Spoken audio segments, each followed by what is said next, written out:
저는 진행을 맡은 한성대학교 서하정이라고 합니다. 본 행사는 관심 있는 많은 분들을 모시고 대면 세미나로 진행할 예정이었으나 코로나 상황으로 인하여 불가피하게 온라인으로 진행하게 되었습니다. 먼저 시작에 앞서서 연구단 소개를 간단히 드리겠습니다. 양자내성암호 연구단은 국가정보원의 후원 그리고 국가보안기술연구소의 주도로 결성된 단체입니다. 양자내성암호 관련 산학연 전문가로 구성되어서 원천기술 개발과 교육을 지원하여 국내 양자기술의 저변을 확대하고 현재 진행되고 있는 양자내성암호 선정 작업을 투명하게 진행하는 임무를 지니고 있습니다. 금일 기술 세미나에서는 코드 기반 그리고 격자 기반 알고리즘에 대한 설계 원리와 해독되는 과정, 그리고 효율성과 구현상의 문제점 등을 사례별로 설명하는 세미나를 마련하였습니다. 많은 분들에게 뜻깊은 교육의 장이 되기를 바랍니다. 세미나 관련하여 질문사항이 있으신 경우 발표자의 이메일로 보내주시면 답변 드리도록 하겠습니다. 그러면 오전 세미나 진행을 맡은 박종환 교수님에게 진행을 넘기도록 하겠습니다. 네, 안녕하십니까. 첫 번째 세션 사회를 맡은 상명대학교 박종환입니다. 첫 번째 세션은 코드 기반 암호의 설계 그리고 공격 사례에 대해서 조선대학교 김영식 교수님을 모시고 강연을 듣겠습니다. 먼저 강연자를 간단히 소개하면요. 조선대학교 김영식 교수님은 서울대학교 전기컴퓨터공학부를 2007년도에 졸업을 하시고 현재는 조선대학교 정보통신공학부에 재직 중이십니다. 코드 기반 암호 분야로서는 국내에서 가장 활발하게 연구를 하고 계십니다. 저희 강연은 80분에서 85분 정도 강연을 듣고 한 5분에서 10분 정도 질의응답을 갖도록 하겠습니다. 자, 그러면 김영식 교수님을 모시겠습니다. 안녕하세요. 예, 강의자를 먼저 공유하겠습니다. 예, 혹시 화면이 잘 보이십니까? 예, 예. 예, 그러면 이제 제 소개 감사드립니다. 오늘 제가 말씀드릴 내용은 이제 부호 기반 암호의 설계 그리고 공격 사례에 대해서 말씀을 드리도록 하겠습니다. 기본적인 계획은 이제 다음과 같이 세웠습니다. 먼저 기본적인 배경에 해당되는 부호 이론에 대해서 설명을 좀 드리고자 합니다. 아무래도 공경 얘기를 하다 보니까 약간 조금 더 세부적인 내용으로 들어갈 수밖에 없고, 그래서 앞부분에 약간 배경이 되는 내용들을 조금 더 집어넣었고요. 그 다음에 이제 암호 시스템을 어떤 식으로 설계를 해 왔는지 가장 대표적인 이제 두 가지 방법이라고 할 수 있는 메겔리스 방식과 니덜라이더 방식에 대해서 이제 설명을 드리겠습니다. 그 다음에 마지막 파트로서는 이제 이런 고기반 암호에 대한 어떤 공격 방법론에는 어떤 것이 있는지, 이것도 이제 두 가지 정도를 이제 들어서 설명드리겠습니다. 먼저 우리가 가장 일반적인 코드에 대한 부호 디코딩 방법을 이제 연구하는 디코딩 형태의 어택들에 대해서 이제 간단히 흐름을 소개해 드리고요. 그리고 실제 이 보호 기반 암호가 어떤 식으로 깨질 수가 있는지에 대한 어떤 그런 구조적인 어택에 대해서 설명을 드리겠습니다. 마지막 결론을 내리고 마치겠습니다. 자, 먼저 부호 이론에 대해서 간단히 조금 설명을 드리도록 하겠습니다. 자, 부호 이론은 굉장히 이제 오래전부터 이제 많은 연구가 있었습니다. 특히 1950년대 이후에 어떻게 하면 신뢰성이 있는 그런 메시지 전송이 가능할 것이냐 하는 문제들을 이제 연구를 하면서 우리가 어떤 데이터를 만들어서 그 어떤 적절한 처리를 통해 오류가 많은 그런 채널 환경 속으로 전송을 하게 됐을 때, 그럼 당연히 전송 중에 수많은 에러가 이제 더해지게 되고요. 이 수신된 데이터만 가지고서 이 추가된 에러를 제거하고 원래 보낸 메시지를 복구할 수 있는 방법이 있겠냐, 어떻게 하는 게 이제 그런 방법이냐 하는 문제를 많은 사람들이 연구했습니다. 그래서 이런 문제를 우리가 부호 이론, 코딩 티오리라고 이제 보통 부르게 됩니다.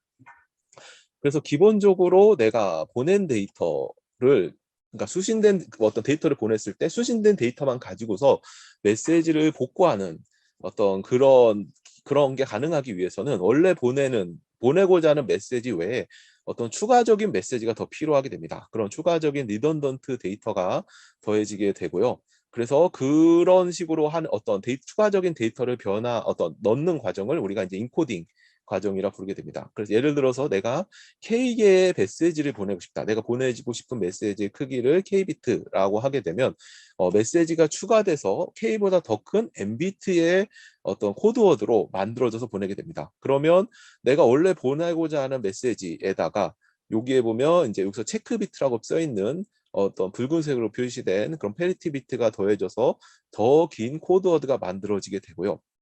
그러면 원래 보내고자 하는 메시지의 종류는 K비트였기 때문에 총 2의 K승까지의 메시지가 있었다면 길이가 N비트로 늘어났기 때문에 이제 실제 보내는 데이터는 총 2의 N개의 서로 다른 가능성을 이제 갖고 전송이 되게 됩니다. 물론 구호라고 하는 것만 이제 보내기 때문에 2의 N승계 중에서 실제 유효한 보내기로 합의된 사전에 정의된 그런 값은 2의 K승계만 사용하게 되고요. 그럼 나머지 총 2의 N승계 중에서 사용하지 않는 2의 N-K개에 해당되는 어떤 그런 메시지들은 전부 오류로 처리가 되게 됩니다.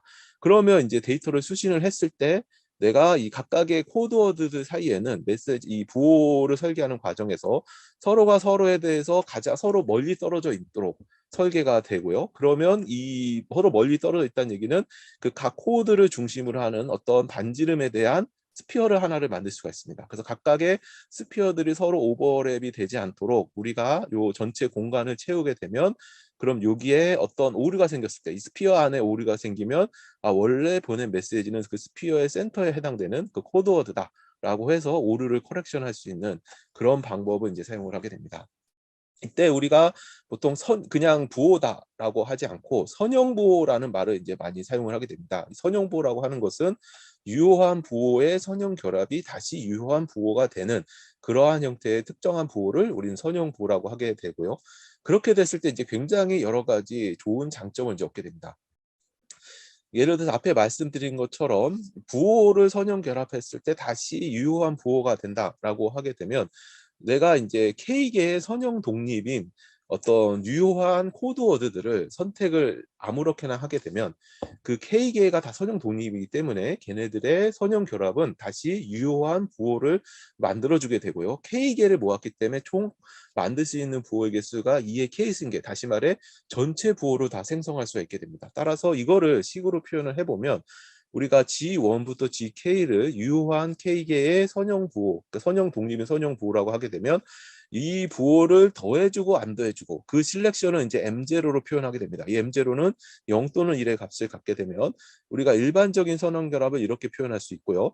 요 값을 이제 우리가 두 개의 벡터에 대한 곱으로 분리를 시키게 되면 앞쪽은 K비트의 벡터, 그리고 뒤쪽은 K개의 벡터의 컬럼을 하나 얻게 됩니다. 그럼 얘네들은 벡터의 컬럼이기 때문에 얘를 풀었으면 결과적으로 하나의 매트릭스 K by N에 해당되는 매트릭스 G를 얻게 되죠. 그렇게 얻게 된 G를 우리는 제너레이터 매트릭스, 왜냐하면 이 매트릭스에 내가 보내고자 하는 메시지, 임의의 메시지를 곱을 해주게 되면 결국 그게 선형 결합이 돼서 임의의 내가 원하고자 하는 대응되는 하나의 코드워드를 이제 만들 수가 있게 되기 때문에 코드를 생성해주는 매트릭스라고 해서 제너레이터 매트릭스라고 부르게 됩니다. 이때 재미있는 것은 우리가 앞에서 출발한 것은 이제 K개의 유효한 코드워드로부터 이런 선형 결합이 되도록 이렇게 생성을 해서 G를 설명을 했는데요. 그게 아니라 그냥 랜덤하게 아무 K by N 매트릭스를 만들더라도 사실 얘는 선형 부호가 됩니다. 그 K의 로가 다 선형 독립이기만 하면 얘네들은 어떤 하나의 부호로서 존재를 할 수가 있게 되죠. 그럼 우리가 이제 이와 같이 제너레이터 매트릭스를 만들게 되면 이거에 대응이 되는 페리티 책 매트릭스라는 것을 다시 정의를 할 수 있게 됩니다. 이때 페리책 매트릭스 H라고 하는 것은 G, 제너레이터 매트릭스가 주어져 있을 때 G와 페리책 매트릭스의 트랜스포즈를 곱한 값이 항상 0이 되는 그러한 매트릭스로 우리가 이제 보통 정의를 하게 됩니다. 이렇게 됐을 때 이 G라고 하는 것 자체가 각 로가 유효한 코드워드들이고 그 코드워드의 선형 결합도 코드워드가 되기 때문에 결과적으로 요 식이 말해주는 것은 유효한 코드워드를 페리책과 곱을 하게 되면 그 값은 항상 0이 된다라는 것을 말해주게 됩니다. 그러면 이제 우리가 일반적으로 요 G로부터 G가 주어지면 H를, 이걸 만족하는 H를 하나 이상을 찾을 수가 있게 됩니다. 하나 이상을 찾게 되는데, 그러니까 뭐 여러 가지 방법이 있겠지만 가장 쉬운 방법은 이와 같이 이제 G를 먼저 변환을 시키고 그거로부터 H를 찾는 방식입니다. 우리가 G라고 하는 것은 유효한 코드워드들로 로를 채워놓은 그러한 어떤 매트릭스라고 얘기를 했는데요. 그러다 보니까 그 코드워드들 사이에 로 순서를 바꿔도 로의 순서를 바꾸고 그리고 또 선형 결합도 또 유효한 코드워드이기 때문에 코드워드들끼리 서로 더하거나 빼줘도 역시 마찬가지로 유효한 어떤 제너레이터 매트릭스가 됩니다. 그러다 보니까 그런 간단한 로우 오퍼레이션들을 거치게 되면 한쪽 부분, 앞쪽 파트는 아이덴티티 모양을 갖게 되고 나머지 뒤쪽 파트는 어떤 기타 다른 어떤 부호가 원래 갖고 있던 정보가 들어가는 그런 형태로 행렬을 이제 표현을 할 수가 있게 됩니다. 이렇게 해서 여기다 앞에 메시지 M을 곱해주게 되면요. 요거는 조금 필기를 하면서 같이 조금 더 정리를 하도록 하겠습니다. 그래서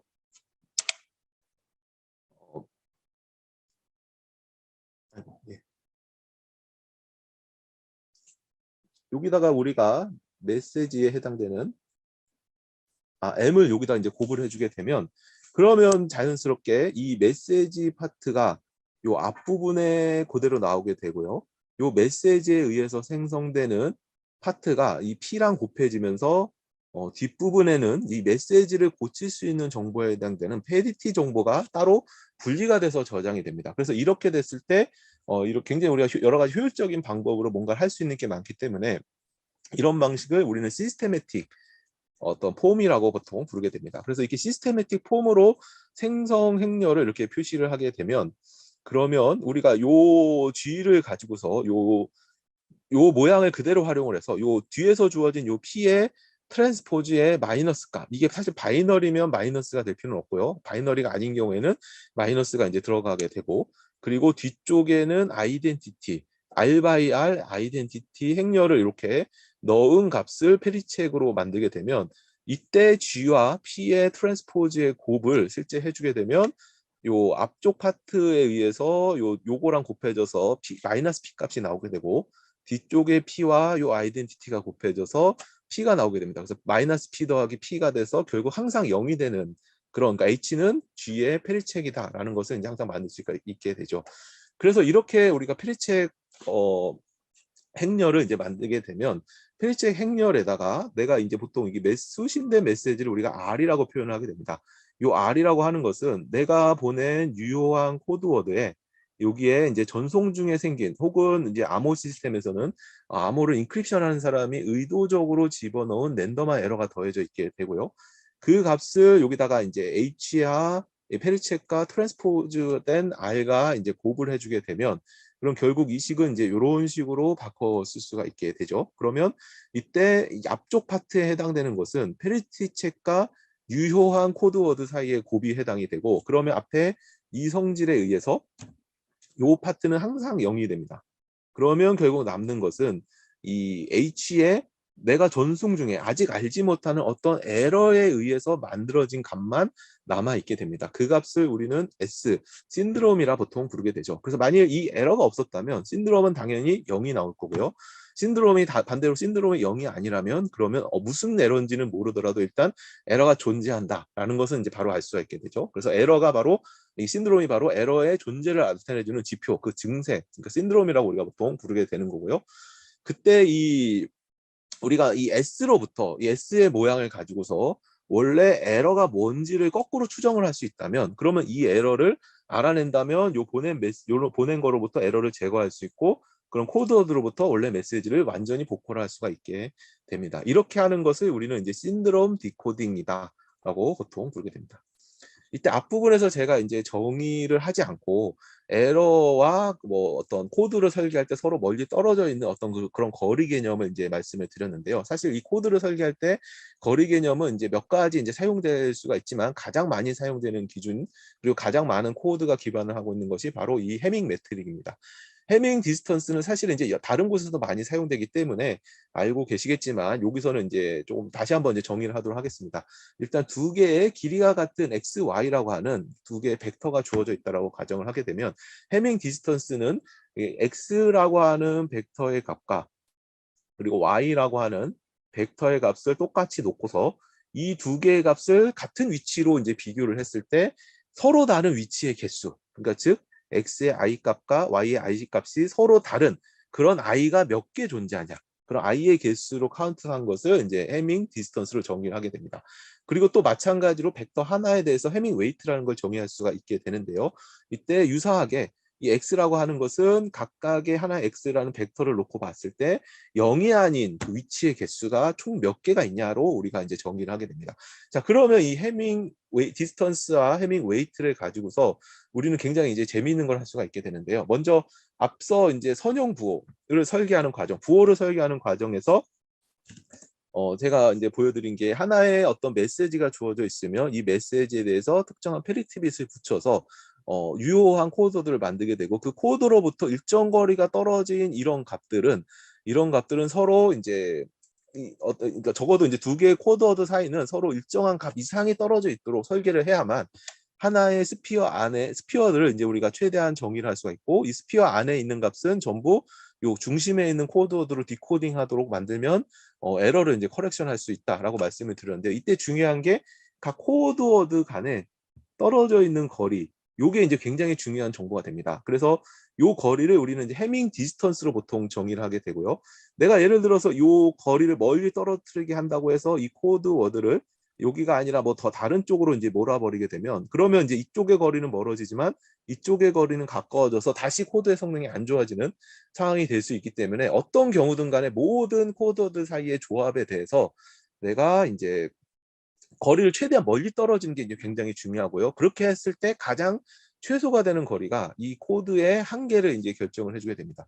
그래서 결과적으로 우리가 코드의 이제 굉장히 중요한 정보로서 이제 미니멈 디스턴스라는 걸 정의하게 되는데요. 그 거리는 두 개의 코드워드 사이의 거리에 요 각각의 코드 X, Y는 이제 코드워드에 해당하고요. 둘이 서로 다를 때 그 거리의 최소값, 제일 작은 값을 우리가 미니멈 해밍 디스턴스 혹은 D민이라고 이제 보통 부르게 됩니다. 그래서 이 D민을 계산하는 게 코드의 성능을 파악하는 데 굉장히 중요한 요소가 되고 그 코드의 성능을 이제 파악하기 위해서는 결과적으로 임의의 두 개의 코드워드에 대한 거리를 다 계산하기 때문에 nchoose 두 개의 모든 가능한 코드워드를 다 서치를 해줘야 됩니다. 근데 재밌는 것은 이게 선형 부호인 경우에는 하나의 부호, 그러니까 두 개의 부호가 주어져 있을 때 이 부호의 디스턴스를 구하는 문제가 그냥 이 두 개의 부호의 차이를 구하게 되면 이제 하나의 유효한 코드워드가 되죠. 이 유효한 코드워드의 웨이트를 구하는 문제로 바뀌게 되죠. 그래서 내가 요 디스턴스를 구하는 문제가 선형 부호인 경우에는 그냥 웨이트를 계산하는 문제로 바뀌어서 임의의 코드워드를 하나씩 골라내서 걔의 웨이트를 알아보고 그 중에 미니멈 값을 찾으면 그게 미니멈 해밍 디스턴스가 됩니다. 그렇게 되기 때문에 내가 결국 nchoose 2개이기 때문에 이제 n 스퀘어에 서치를 해야 되는 문제가 n에 서치를 해야 되는 문제로 바뀌어서 우리가 선형 부호를 많이 사용하는 이유 중 하나가 바로 이와 같이 이제 분석이 굉장히 쉬운 용이한 것도 있다고 이제 말씀을 드릴 수가 있습니다. 자, 그 다음에 이제 이와 같이 이제 만든 부호가 실제로 우리가 이제 보게 되면 우리가 1950년대 이제 쉐논이 우리가 이론적으로 달성할 수 있는 어떤 좋은 코드를 설계하면 이론적으로 달성할 수 있는 한계가 여기까지다라는 것을 정해놓은 이유로 그 목표를 달성할 수 있는 부호를 수많은 사람들이 이제 연구를 해왔습니다. 그렇게 연구를 해왔고 그 결과 이제 뭐 고파보호, RS보호, 가비둘린보호, RM보호, 뭐 컨버전보호, LGPC, 터보보호, 뭐 폴라보호 등 오늘날 이제 굉장히 그 이론적 한계에 근접하는 많은 좋은 부호들이 이제 알려지게 되었는데요. 문제는 이제 이런 부호들은 대부분 어떤 그 부호 자체가 특정한 구조를 갖고 있고 그 구조를 활용해서 우리가 효율적인 디코딩 방법까지 알고 있는 그런 부호들이라는 겁니다. 근데 앞서 말씀드린 것처럼 이 선형부호를 설계하는 과정에서 이 G라고 하는 것 자체가 반드시 어떤 정해진 틀에서 만들어질 필요가 없고 그냥 랜덤하게 만들어도 얘는 선형 부호가 되고요. 굉장히 재밌는 것은 그렇게 만든 선형 부호는 높은 확률로 좋은 선형 부호가 됩니다. 굉장히 많은 에러를 고칠 수 있는 능력을 갖고 있게 됩니다. 자생적으로. 그러다 보니까 이제 랜덤 부호라는 거는 굉장히 이런 구조를 갖는 부호보다 더 좋은 성능을 갖는 경우가 많게 되죠. 그럼 우리가 왜 랜덤 부호를 안 쓰냐? 문제는 그 랜덤 부호를 디코딩하는 방법은 이게 구조가 없기 때문에 일반적으로 알려져 있지가 않게 되고 디코딩이 굉장히 어렵기 때문에 실제 쓸 수가 없게 되는 거죠. 그래서 일반적으로 굉장히 복잡하다 이런 문제가 있다. 그래서 보통 이제 요거로부터 이제 출발한 게 바로 부호 기반 암호입니다. 이 부호라는 것 자체가 랜덤하게 만든 게 일반적으로 좋은 성능을 갖고 있지만 디코딩이 무지하게 어렵기 때문에 우리가 요걸 이용해서 암호 시스템을 만든다 하는 것이 부호 기반 암호라 볼 수 있고요. 재미있는 표현이 이제 그 데이비드 포니라고 하는 분은 이제 부호 이론 분야에서 굉장히 유명한 대가인데, 이분이 이제 1995년 셰논 렉처에서 이렇게 재밌는 표현을 하셨습니다. 모든 부호는 좋다. 그러니까 랜덤하게 만든 부호도 다 좋은데 단 우리가 알고 있는 것들만 빼고, 그러니까 우리가 알고 있는 것들보다 이런 부호들이 더 좋다라는 이제 말로 이제 이렇게 표현을 하기도 했습니다. 이 부호에 대한 가장 기본적인 이론이 바로 이제 신도림 디코딩 문제라고 볼 수가 있습니다. 아까 말씀드린 것처럼 랜덤한 부호는 성능은 좋지만 디코딩 방법, 일반적인 디코딩 방법은 무지하게 복잡하기 때문에 우리가 어떤 신드롬이 주어졌을 때 그거로부터 원래 에러가 뭔지를 알아내는 방법, 요거를 이제 이런 신도림 디코딩은 굉장히 이제 어렵다라는 것을 이제 증명을 하게 됩니다. 그래서 요 문제를 이제 간단히 정리를 하게 되면, 내가 어떤 페리책 매트릭스가 이제 주어져 있을 때 이때 신드롬에 해당되는 벡터가 있고, 그 H를 알고 신드롬을 알 때, 그죠? 신드롬을 알 때 요 성질을 만족하는, 우리가 H를 알고 있고요, S도 알고 있을 때 이런 에러 벡터를 찾을 수 있겠냐? 단 이때 조건이 하나가 더 있습니다. 이 에러의 웨이트가 W보다는 작거나 같다. 이 에러의 웨이트를 크게 해버리면 이 문제는 사실 좀 쉬워집니다. 에러가 굉장히 많다라고 가정해버리면 오히려 이제 쉽게 풀릴 수가 있어요. 근데 그게 아니라 어떤 컨스트레인을 주게 되면, 우리가 그리고 실제로 어떠한 에러를 넣어주게 되면, 그러면 얘는 이제 사실 굉장히 이제 찾기 어려운 문제가 되고, 이런 서치 문제가 바로 부호 기반 암호가 기반을 두고 있는 문제라고 볼 수가 있습니다. 그래서 실질적으로 길이가 n인, 그리고 우리가 구조를 알지 못한 어떤 부호가 주어져 있을 때 얘를 디코딩하는데 사용돼 어떤 필요한 어떤 기본적인 연산량은 이제 이런 식으로 어떤 뭔가 서브 익스포넨셜하게 결정이 된다고 볼 수가 있고, 그래서 일반적인 어떤 부호의 응용에서는 디코딩이 가능한 효율적인 부호들을 사용을 하지만 부호 기반 암호에서는 그거를 숨기는 혹은 이제 그러지 않은 어떤 부호들을 기반으로 암호가 설계가 된다고 볼 수가 있습니다. 자, 여기까지가 이제 기본적인 개론에 대한 설명이었고요. 자, 이제부터는 이제 부호 기반 암호에 대해서 이제 본격적으로 이제 설명을 드리도록 하겠습니다. 자, 부호 기반 암호는 사실 굉장히 오래된 공격기 암호 시스템 중 하나입니다. RSA랑 거의 비슷한 시기에 제안이 되었고요. 1978년에 로버트 메겔리스가 처음으로 설계를 해서 제안한 그런 알고리즘이라고 볼 수가 있습니다. 그래서 오르정정 부호에 기반을 둔 암호 시스템으로 제안을 했고요. 이 메겔리스는 이 암호를 설계하는 과정에서 1971년에 고파가 제안한 고파 부호를 이제 사용을 했습니다. 왜냐하면 1970년대에 해당되는 그 기술로도 당시로도 효율적인 디코딩이 가능한 많은 에러를 고칠 수 있는 그런 부호 중 하나였기 때문에 고파보를 사용해서 암호 시스템을 설계를 했고요. 그리고 이제 사실 이제 메겔리스는 1978년에 거의 같은 시기에 사실 이거보다 좀 더 앞서서 이런 신드롬 디코딩 문제가 NP 컴플릿이다라는 것을 이제 증명을 하게 됩니다. 요 밑에 나와 있는 논문이 바로 이 NP 컴플릿을 증명한 논문인데요. 여기에서 이 NP 컴플릿 코딩 문제가 NP 컴플릿이기 때문에 이거를 잘 활용을 하게 되면, 그러면 이제 암호를 설계할 수 있겠다라는 생각을 가지고서 실제로 암호 시스템을 제안했다고 이제 볼 수가 있습니다. 그래서 이때 메길리스가 제안한 것은 당시 기준으로 한 64빗 정도의 시큐티 레벨을 갖는 그런 파라미터들을 사용해서 암호를 설계를 했고요. 뭐 지금까지 1978년이기 때문에 거의 뭐 한 40년이 넘는 기간 동안 수많은 공격들이 이제 제안이 됐습니다. 하지만 이제 오리지널 메길리스 아이디어에 대해서는 사실상 이제 파라미터 사이즈만 늘리면 대응이 되는 정도의 공격만 존재했고, 이 자체를 완전히 브레이크하는 그런 형태의 공격은 현재까지도 알려져 있지 않고요. 그렇기 때문에 리스트의 파이널리티 중에서도 그 클래식 맥일리스트라는 이름의 형태로 거의 맥일리스트의 오리지널 아이디어가, 물론 이제 좀 더 효율화시키는 아이디어들은 더 부과가 됐지만, 그런 어떤 방법들이 어떤 현재에도 마지막에 남아있고 주요 후보로 거론이 되고 있다고 볼 수가 있습니다. 자, 그러면 이제 이 부호를 이제 연구하는 사람들은 이제 1978년에 메길리스가 고파보를 이용해서 암호를 설계를 했는데, 그걸 봤을 때 당연히 드는 생각은 당연히 다른 부호들, 우리가 효율적으로 사용할 수 있는 다른 부호들 사용해서도 이런 암호 시스템을 설계할 수 있고, 그렇게 됐을 때 보통 메길리스 부호가 갖고 있는 가장 큰 문제인 파라미터 사이즈를 더 줄인다던가 뭐 여러 가지 효율적인 연산이 가능할 거다라는 생각을 당연히 했습니다. 그렇기 때문에 그 이후에 수많은 사람들이 여러 가지 다양한 부호들을 이용해서 이런 부호 기반 암호들을 여러 가지로 이제 제안을 해왔습니다.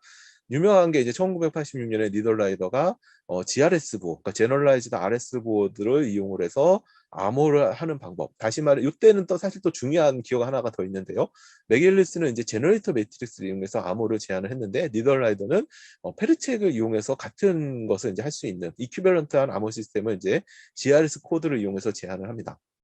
그리고 1991년에 가비둘리는 우리가 앞에서 해밍 매트릭을 이용해서 보호를 많이 설계한다고 했는데, 또 다른 사용할 수 있는 그런 매트릭으로, 그러니까 거리를, 에러를 이제 측정할 수 있는 매트릭으로 알려진 게 랭크 매트릭입니다. 그래서 랭크 매트릭에 기반을 둔 가비둘린 코드를 이용해서 암호 시스템을 설계를 했고, 94년에는 시델리코프가 리드뮬러 코드, 그리고 뭐 알제브렉 지오메트리 코드, 그 다음에 이제 90년대 LDPC 코드라는 게 이제 리디스커버 되면서, 이때부터 이제 LDPC 코드도 보호 기반 암호의 하나의 이제 어떤 도구로서 활용이 되었습니다. 그 외에 LDPC 보호 같은 경우에는 이제 로우 덴시티 페리체크를 갖는, 페리체크의 이제 웨이트가 굉장히 낮은 그런 어떤 특성을 갖는 보호들인데요. 그게 웨이트가 너무 낮기 때문에 우리가 이제 주어져 있는 퍼블릭 키만 가지고서도 매우 단순한 선형식을 세울 수가 있고, 그걸로 쉽게 해독되는 문제가 있습니다. 그렇기 때문에 그 문제를 완화하기 위해서, 없애기 위해서 덴시티를 조금 더 많이 높여서, 한 10배 이상 높여서 모더레이트 덴시티를 갖는 페리체크 보호를 사용한 암호 시스템들이 이제 사실 많이 거론이 되고 있습니다. 그걸 우리가 이제 MDPC 보호라고 부르게 되고요. 요거는 이제 현재 리스트의 파이널리스트 중에서 바이크라고 하는 알고리즘이 바로 이 MDPC에 기반을 둔 그런 암호라 볼 수 있습니다. 그래서 요 MDPC에 대한 연구도 이제 그 위에 좀 여러 가지로 있었고요. 그 외에 이제 뭐 non-binary 코드를 사용한다던가, 혹은 이제 LDPC랑 비슷하게 랭크 매트릭에 대해서도 LRPC, 로우 랭크 페리체크 코드라고 하는 걸 설계를 할 수가 있는데, 그 LRPC에 기반을 둔 어떤 스킴들도 이제 리스트에 많이 이제 제안이 됐습니다. 그 외에 뭐 폴라 보호라든지 혹은 다른 보호에 기반을 둔 것들도 있었고, 마지막으로 이제 리스트에 여러 아이디어들이 이제 제안이 됐다고 볼 수가 있습니다. 그래서 실제 리스트에서 현재 아직까지도 3라운드를 안 끝내고 있는데, 그 3라운드에 나와 있는 그 알고리즘들을 가지고서 이제 좀 분류를 해보면요. 알제브렉 보호에 해당되는 알고리즘들이 여러 개 있었고, 그 중에 파이널리스트로 살아남아 있는 것이 클래식 맥길리스라 불리는 그런 알고리즘입니다. 이 클래식 맥길리스는 NTS 캠이라고는 알고리즘과 이제 머지가 돼서요. 이름은 여전히 클래식 맥길리스지만 이제 두 개의 알고리즘이 캔디스로 남아 있다고 볼 수가 있고, 그 다음에 넌 알제브렉 코드라고 하는 것은 주로 LDPC, 그러니까 MDPC 계열의 코드라고 볼 수 있습니다. 그 알고리즘이 바이크라는 형태로 이제 이름으로 얼터네이트 알고리즘 하나로 이제 3라운드에 이제 남아 있다고 볼 수가 있습니다. 그 다음에 이제 랭크 매트릭에 기반을 둔 아이디어들이 사실 여러 개 제안됐고, 일부는 브레이크가 됐지만 깨졌지만, 사실은 이제 다른 알고리즘, 뭐 롤러라 불리는 형태의 알고리즘, 그리고 RQC라 하는 것들은 이제 브레이크가 되지는 않았는데요.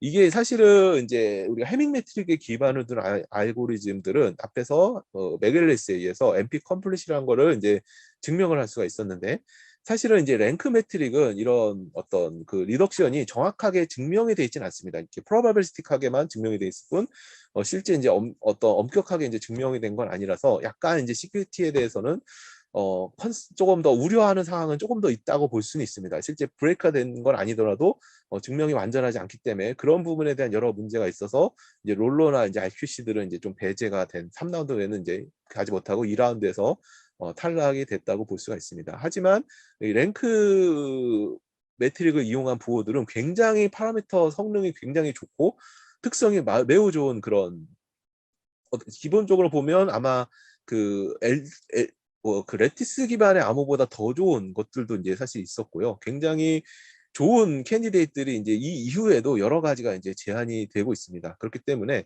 실제 이제 이거의 리덕션을 증명하는 거나 아니면 이런 랭크에 기반을 둔 설계를 하는 거는 이제 굉장히 좋은 연구 토픽이 된다고 말씀을 드릴 수가 있습니다. 그래서 현재 그래도 결론적으로 리스트에 남아있는 3라운드에 남아있는 알고리즘은 클래식 맥길리스라는 이름의 NTS 캠과 머지가 된 알고리즘과 바이크, 이 두 가지가 있다고 말씀을 드릴 수가 있습니다.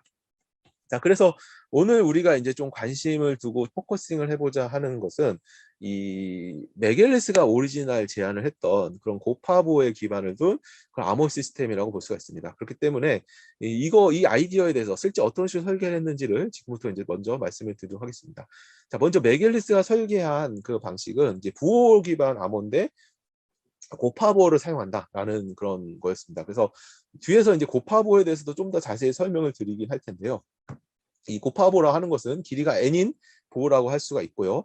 이때 우리가 사용하는 메시지, 사용하는 메시지에 해당되는 디멘전을 우리가 이제 K로 이제 정의를 할 수가 있습니다. 그때 곱하보는 내가 얼마만큼의 오류를 고칠 수 있는지를 설계할 수 있는데, 그때 설계된 에러 커렉션 케이퍼빌티가 이 T가 되겠습니다. 그래서 항상 곱하보는 T개까지의 오류는 항상 고치는 그런 보호가 되고요. 이랬을 때 그 메겔리스가 설계했던 그 보호에서는 n은 1024, 그러니까 전체 코드의 길이는 1024고 사용자의 메시지는 524. 다시 말해 이제 524비트는 사용자의 메시지고 그 500비트는 이제 추가된 메시지, 오류를 커렉션할 수 있는 리던던시에 해당되는 그런 크기가 500비트였다.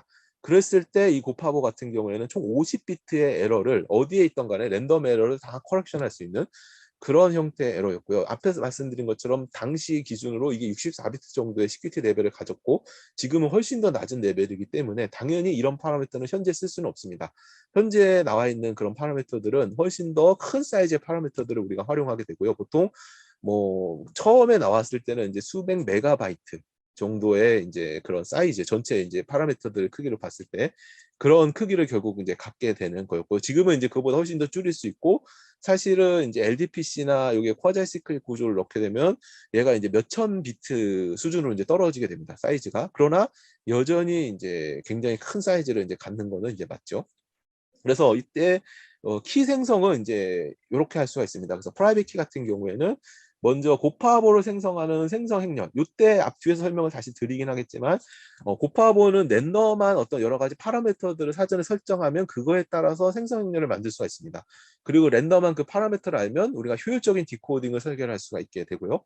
그래서 이 생성 행렬을 이거 자체가 이제 하나의 시크릿으로 존재하고, 이 생성 행렬을 커렉션할 수 있는 디코딩 알고리즘도 이제 역시 시크릿으로 이제 존재를 하게 됩니다.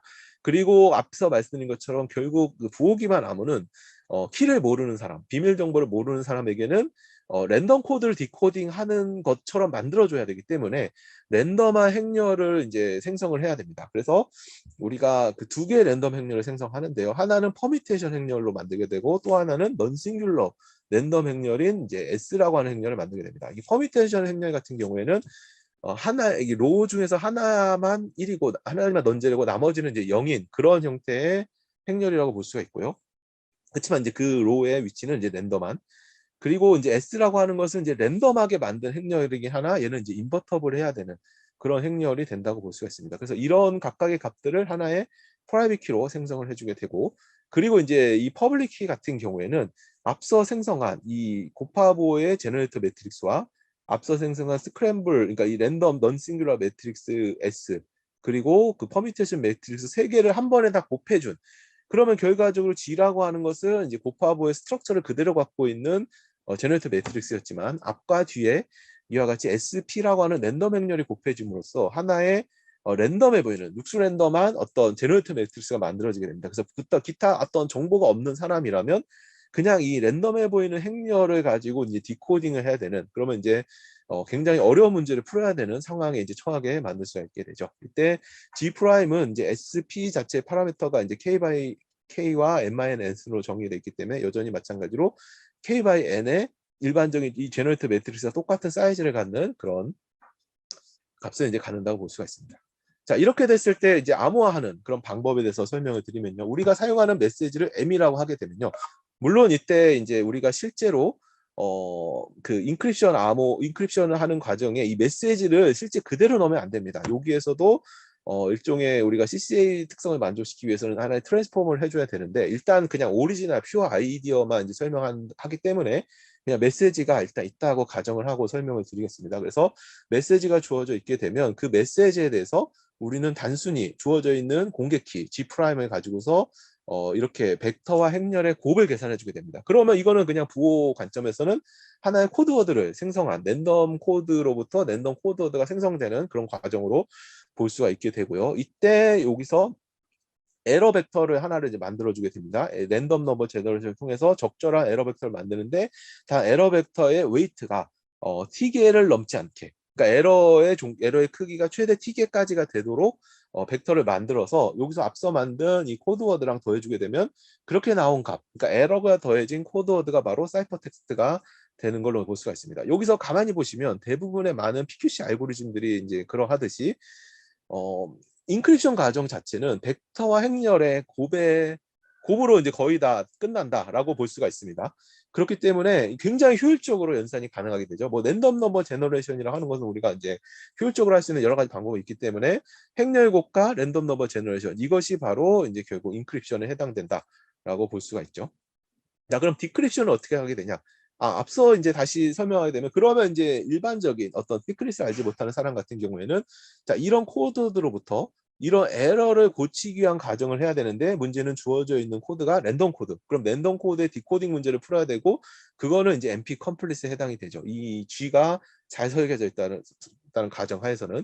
그러니까 굉장히 이제 어려운 문제인데, 그럼 이제 시크릿을 알고 있는 사람 같은 경우 정상적인 유저는 어떻게 디코딩할 수 있냐? 이 사람은 이제 결국 제너레이터 매트릭스도 알고 있고요. 다시 말해 효율적인 디코딩도 알고 있고, 그리고 이제 랜덤한 두 개 행렬의 인버스 값도 알 수 있습니다. P는 퍼뮤테이션이었기 때문에 인버스 퍼뮤테이션을 쉽게 계산할 수 있는 거고요. S는 넌 싱귤러였기 때문에 인버스가 존재하게 되죠. 그렇기 때문에 내가 주어져 있는 소신된 그 C 값에다가 P의 인버스를 곱을 해주게 되면, 그럼 앞에서 이제 C의 모양을 가만히 한 번 더 이렇게 살펴보시게 되면, 여기다 P의 인버스를 곱해줬다고 하는 것은, 자, 여기도 P의 인버스, 여기도 P의 인버스를 곱해줬다라는 말과 같게 됩니다. 자, 그러면 어떻게 되냐? 그래서 P의 인버스가 곱이 되게 되면, 자, 앞부분은 뭐가 되죠? SMG에 해당되는 어떤 값이 나오게 되고, 자, 뒷부분은 어떻게 되냐면 G와 P의 인버스가 곱해져 있는 그런 형태를 이제 우리가 얻게 됩니다. 그렇다면 우리가 요거는 뭐가 되냐면, G라고 하는 건 에러 벡터, 우리가 알지 못하는 에러 벡터지만, 여기에 퍼뮤테이션이 곱해졌기 때문에, 퍼뮤테이션을 하는 것은 위치만 바꿔주는 것이 다른 어떤 효과는 없거든요. 그렇기 때문에 에러 웨이트가 T라고 하는 것은 퍼뮤테이션을 곱해주더라도 여전히 유지가 됩니다. 따라서 이거를 곱해주더라도 여전히 어떤 랜덤한 T기의 에러가 더해져 있는 상황은 유지가 된다고 볼 수가 있죠. 따라서 이걸 곱해주게 되면 결국 우리가 갖게 되는 것은 S의 이제 MS라고 하는 값과, 그 다음에 우리가 곱하부의 제너레이터 매트릭스에 뭔가 랜덤한 T기의 에러가 더해져 있는 꼴로 우리가 볼 수가 있게 됩니다. 그러면 이제 요것 때문에 이제 우리는 이제 그 G라고 하는 값을 이제 알게 됐으니까, 내가 이제 G의 효율적인 디코딩을 사용을 하게 되면, 아까 우리가 T에게 에러를 고칠 수 있도록 설계한 디코딩 알고리즘이었기 때문에, 얘는 이제 우리가 디코딩 과정에서 없애버리고 결국 뭐냐면 MS를 알 수 있게 됩니다.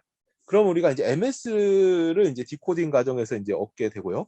그 과정에서 그럼 이제 S라는 걸 없애주면 되는데, 이거는 뭐야? 이 나온 값에다가 S의 인버스를 곱을 해주게 되면 결국 원래 M에 해당되는 값을 우리가 얻을 수 있고, 이게 원래 보내고자 하는 메시지를 이제 디크립션 한 게 됩니다. 자, 이거를 우리가 이제 신드롬 디코딩 문제로 똑같이 해석을 할 수가 있습니다. 예를 들어서 내가 이 코드워드에다가 요 인버스 P의 인버스를 이제 곱해준 값을 우리가 이제 그 페리체크에다 곱을 해주게 되면요, 우리가 C라는 값이 이제 이렇게 생긴 값이라기 때문에 요거를 분리를 할 수가 있고, 자, 그러면 요 값이 이제 항상 0이라고 했기 때문에 페리체크의 정의에 의해서, 자, 그러면 남는 값은 결국 이렇게 되겠습니다. 얘는 뭐예요? 에러가 T개인 에러 벡터고, 그거랑 H가 곱해졌기 때문에 얘는 결국 하나의 신드롬이 돼서, 결국 이 문제는 신드롬을 디코딩하는 문제. 단 이때 이거를 모르는 사람 같은 경우에는 랜덤 신드롬을 디코딩해야 되고요. 이걸 아는 사람은 내가 아는 코드의 신드롬을 디코딩하는 그런 문제로 이제 바뀌게 됩니다. 그래서 이 문제를 푸는 거다고 볼 수가 있죠. 그래서 결국 부호기반 암호에서 디코딩 과정에 이제 연산에 들어가는 것을 보게 되면, 이거는 역시 마찬가지로 벡터 행렬의 곱이고, 이것도 벡터 행렬의 단순한 곱입니다. 그러면 이제 결국 연산량이 많이 들어가는 것은 이 디코딩에 해당되는 알고리즘을 얼마나 효율적으로 할 수 있냐가 결국 부호 기반 암호의 디코딩의 컴플렉시티를 결정해 준다고 볼 수가 있고요. 근데 앞에서 말씀드린 것처럼 그 맥길리스는 고파 부호를 썼고, 이 부호 같은 경우에는 1970년대부터 효율적인 디코딩 방법이 알려져 있는 방식이었고, 뭐 지금은 더 여러 가지 방법으로 더 효율적으로 디코딩을 할 수가 있게 되었습니다. 그래서 앞서 나온 걸 정리를 하자면, 부호 기반 암호 같은 경우에는 인크리션 디크리션이 굉장히 빠르게 할 수가 있다. 뭐 요새는 대부분 PQC 알고리즘들이 다 빠르기 때문에 그 안에서는 이제 여러 가지 경쟁을 해야 되지만, 기존의 뭐 RSA라든지 다른 알고리즘들에 비해서는 훨씬 더 빠른 연산이 이제 가능했고요. 그리고 우리가 랜덤 코드를 진짜 사용을 한다면, 그러면 얘는 NP 컴플리트 문제를 푸는 문제에 해당이 되기 때문에 굉장히 이제 안전성을 우리가 보장해 줄 수가 있게 되고요. 물론 이제 다른 랭크로 변한다든가 혹은 코드 자체의 구조가 너무 강력한 경우에는 이게 랜덤 코드로 만들어도 랜덤하지가 않은 그 문제가 발생합니다. 그래서 깨지는 겁니다, 사실. 그래서 랜덤 코드의 디코딩은 안전하지만 랜덤 코드처럼 보이게 만드는 과정이 이제 약간 쉽지 않은 문제가 이제 있기 때문에 많은 보호를 이용한 설계가 다 깨졌다라고 이해를 할 수가 있고요. 그래서 굉장히 빠르면서도 굉장히 낮은 복잡도 구현이 가능하게 되고요. 그리고 이제 이게 처음에 이제 맥일리스는 이제 암호화, 인크립션 같은 경우에는 굉장히 쉽게 이제 78년부터 제안을 했지만 이거를 이용해서 서명을 만드는 경우에는 굉장히 오랜 시간 동안 많은 시도가 있었지만 잘 되지 않다가 2001년에 처음으로 서명 알고리즘을 만들 수 있는 굉장히 어떤 그런 방법 자체가 이제 알려지게 됩니다. 이제 CFS 스킴이라는 게 알려지게 되고요. 그 이후에 이제 여러 가지 전자 서명 방법도 제안이 됐고 사실 리스트에도 여러 가지 서명 알고리즘이 제안이 됐지만 현재 살아남아 있는 건 없고요. 대신 그 이후에 이제 여러 알고리즘들이 이제 다시 또 좋은 방법들이 제안이 되었다고 볼 수가 있습니다. 그 대신 이제 이 부호 기반 암호가 매글리스 암호가 1978년부터 알려져 있었지만 지금까지 쓰지 않았던 가장 큰 이유는 너무 파라미터 사이즈가 크다. 왜냐하면 기본적으로 랜덤한 행렬 자체가 퍼블릭화 되고 랜덤한 행렬이 많은 경우 프라이빗 키로 이제 존재하기 때문에 이 자체 랜덤한 나는 그 특성 자체는 압축이 안 된다는 그런 말과 이제 동치입니다. 그렇기 때문에 큰 사이즈의 행렬을 그대로 다 쓸 수밖에 없고 그러면 결국 사이즈가 아주 커지는 문제가 있게 됩니다. 물론 이거를 더 줄이기 위해서 여러 가지 방법들이 제안이 됐고 뭐 여러 방법에서는 굉장히 낮은 사이즈까지 이제 줄일 수가 있지만 기본적인 클래식한 매길스 아이디어는 굉장히 큰 파라미터를 여전히 갖고 있다고 볼 수가 있습니다. 아마 현재 남아 있는 것들 중에서는 상당히 큰 파라미터를 이제 갖고 있는 것으로 알고 있습니다. 자, 또 다른 방법이 이제 현재 매길리스는 이제 제너레이터 매트릭스 이용해서 설계를 했는데 니덜라이더는 다른 페리책을 이용한 어떤 설계 방법론을 제안했습니다. 기본적인 방법은 거의 동일하다고 볼 수가 있죠.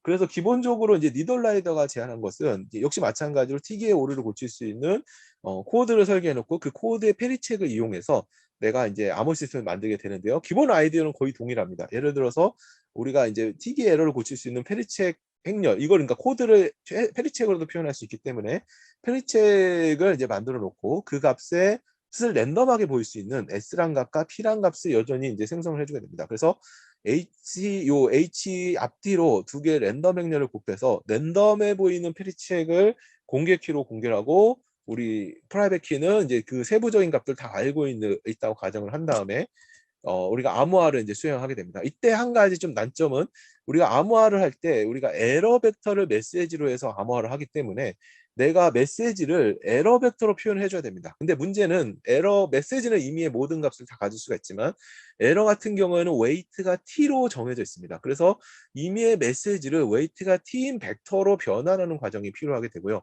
물론 니덜라이더는 이제 이 방법을 하나를 이제 제안을 합니다. 그러나 이 연산이 굉장히 오래 걸리는 연산이었기 때문에 이 니덜라이더 방식에서는 여기서 굉장히 많은 시간을 잡아먹는 이제 문제가 있었습니다. 그래서 에러 벡터를 웨이트가 t인 에러로 이제 표현해 주게 되면 결국 그러면 이제 메시지가 이제 에러로 표현이 된 거고요. 그 에러에 앞에서 말한 이제 페리책을 곱해주게 되면 랜덤을 배우는 페리책을 곱해주게 되면 그럼 페리책과 에러의 곱은 우리가 신드롬이라 부르게 되고 이 신드롬이 바로 그 사이퍼 텍스트에 해당되는 게 니덜라이더 방식의 암호라고 볼 수 있습니다. 자, 그럼 이걸 디코딩하는 과정은 이제 마찬가지로 할 수가 있습니다. 우리가 먼저 이 신드롬 사이퍼 텍스트에다가 S의 인버스를 이제 곱을 해주게 되면 자, 요거를 이제 없앨 수가 있게 되죠. 앞에 곱해진 랜덤 벡터를 없앨 수가 있게 됩니다. S가 없어졌다고 보게 되면 자, 그럼 우리 이제 이 페리책을 직접 볼 수가 있게 되죠. 이 페리책은 구조를 알고 있는 TD의 오류를 고칠 수 있는 페리책이기 때문에 우리가 디코딩 알고리즘을 이용해서 자, 에러에 해당되는 P2의 T라고 하는 값을 디코딩할 수가 있습니다. 이거는 이제 이런 디코딩이 가능하다는 조건 하에서 이걸 만든 거기 때문에 가능하게 되고요. 그래서 디코딩을 이제 수행을 하게 되면 여기 나오는 값이 P에다가 2의 트랜스포즈에 해당되는 값이 되고요. 그러면 이 P를 없애주기 위해서 앞에서 P의 인버스를 곱해주면 우리가 이 에러 벡터를 얻을 수 있게 되죠. 앞서 말씀드린 것처럼 이 에러 벡터가 곧 메시지였기 때문에 이렇게 변환했으면 반대로도 원투원으로 변환할 수 있으므로 원래 메시지를 이제 복구할 수가 있게 됩니다. 자, 현재는 요거를 보통 이제 LDPC에 섞어서 많이 사용을 하기 때문에 우리가 이걸 좀 더 단순화시켜서 사용을 하게 됩니다. 그래서 보통 프라이빗 키는 그대로 사용을 하고요. 랜덤하게 우리가 보통 이 LDPC이기 때문에 로우 덴시티를 갖는 페리책이 하나의 프라이빗 키가 됩니다. 그러면 이제 이 페리책을 일종의 시스테매틱한 폼으로 변화를 시켜주게 됩니다. 그러면 요거 자체는 이제 H를 일종의 두 파트로 나눠서 H1과 H2 파트로 나눠서 이 뒤쪽 H2에 해당되는 것의 인버스 행렬을 여기 전체에 곱해줬다고 볼 수가 있습니다. 그러면 얘는 H1과 H2의 인버스의 곱이 되고요. 요거의 곱은 자기 자신의 인버스랑 곱했기 때문에 아이덴티티가 나오는 거라고 볼 수가 있고요. 이게 로우 덴시티였으면 H1, 2는 다 로우 덴시티지만 이 인버스 행렬은 얘는 이제 로우 덴시티가 아니거든요. 그렇게 일반적으로는 그렇기 때문에 로우 덴시티와 하이 덴시티를 곱해서 이제 굉장히 덴스한 앞쪽에는 덴스한 그런 PQ라는 매트릭스가 만들어지고 뒤쪽은 아이덴티티가 만들어집니다. 자, 그러면 이런 덴스한 매트릭스로부터 원래 로우 덴시티를 갖는 값을 복구하는 것은 상당히 이제 어려운 문제에 해당이 됩니다. 이게 사실 얼핏 보면 이제 엔투르랑 굉장히 유사한 구조를 갖는다고도 이제 볼 수가 있죠. 그래서 이런 구조를 갖고 페리체를 공개하더라도 내가 이거로부터 원래 그러니까 로우 덴시티를 갖는 그런 스파스한 그 페리책을 우리가 구하기는 굉장히 어렵다라는 사실을 이용해서 보게 되고요. 혹은 이제 이걸 공개해도 되고 이렇게 시스테매틱하기 때문에 제너레이트 매트릭스로 그냥 공개해도 똑같은 게 됩니다. 그렇게 공개해서 주게 되고 그러면 SP라는 값을 생각을 안 해도 되죠. 그러니까 프라이빗 키를 없앨 수가 있습니다. 이 사이즈를 줄일 수가 있고 또 마찬가지로 뒤쪽에 아이덴티티라고 하는 것은 우리가 이미 알고 있는 거기 때문에 사실상 프라이빗 키로서 저장해야 되는 데이터는 이 Q에 해당되는 값이기 때문에 이 전체 매트릭스를 다 저장하는 대신 앞쪽만 저장을 해서 이 파라미터 사이즈를 굉장히 크게 줄일 수 있는 그런 아이디어가 될 수가 있습니다. 그래서 이걸 이용해서 똑같이 우리가 앞에서 니덜라이더 방식으로 암호화를 할 수 있고요. 아까 제너레이트 매트릭스를 공개를 해서 우리가 그 메겔리스 방식으로도 암호화를 하고 복화하는 시스템을 똑같이 설계를 할 수가 있게 됩니다. 자, 여기까지가 해서 우리가 이제 부호 기반 암호를 설계하는 부분까지를 다 설명을 드렸습니다. 자, 지금부터 이제 제가 마지막까지 이제 설명을 드리고자 하는 것은 자, 어떻게 공격을 할 수 있겠냐? 부호 기반 암호에 대한 그런 공격 방법론에 대해서 설명을 드리도록 하겠습니다. 상당히 좀 빠르게 진행되고 있지만 그래서 그렇게 충분히 설명이 됐을 거라 생각을 하고 나중에 질문이 있다면 앞서서 안내해 드린 대로 제 이메일이 이제 공개가 돼 있기 때문에 이메일로 질문을 주시거나 하시면 될 것 같습니다.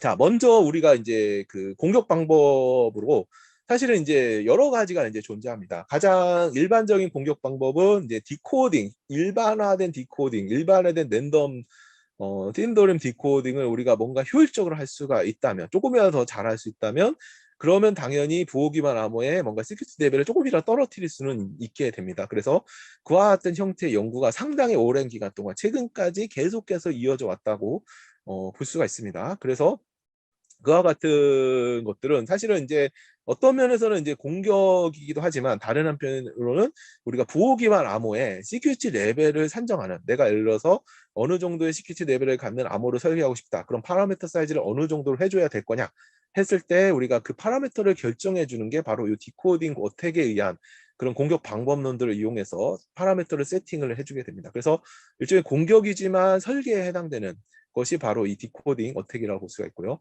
또 다른 것은 이제 그 스트럭처럴 어택입니다. 이 부호 기반 암호는 앞서 말씀드린 것처럼 우리가 구조를 갖는 부호들을 어쩔 수 없이 쓸 수밖에 없습니다. 왜냐하면 결국 디코딩을 하기 위해서는 그 구조를 갖는 이제 그 부호들이 필요하게 되고요. 물론 최근에 이제 리스트에 제한되어 있는 그런 방식 중에는 이거를 완전히 탈피한 전혀 다른 형태의 부호 기반 암호가 하나 더 남아 있긴 합니다.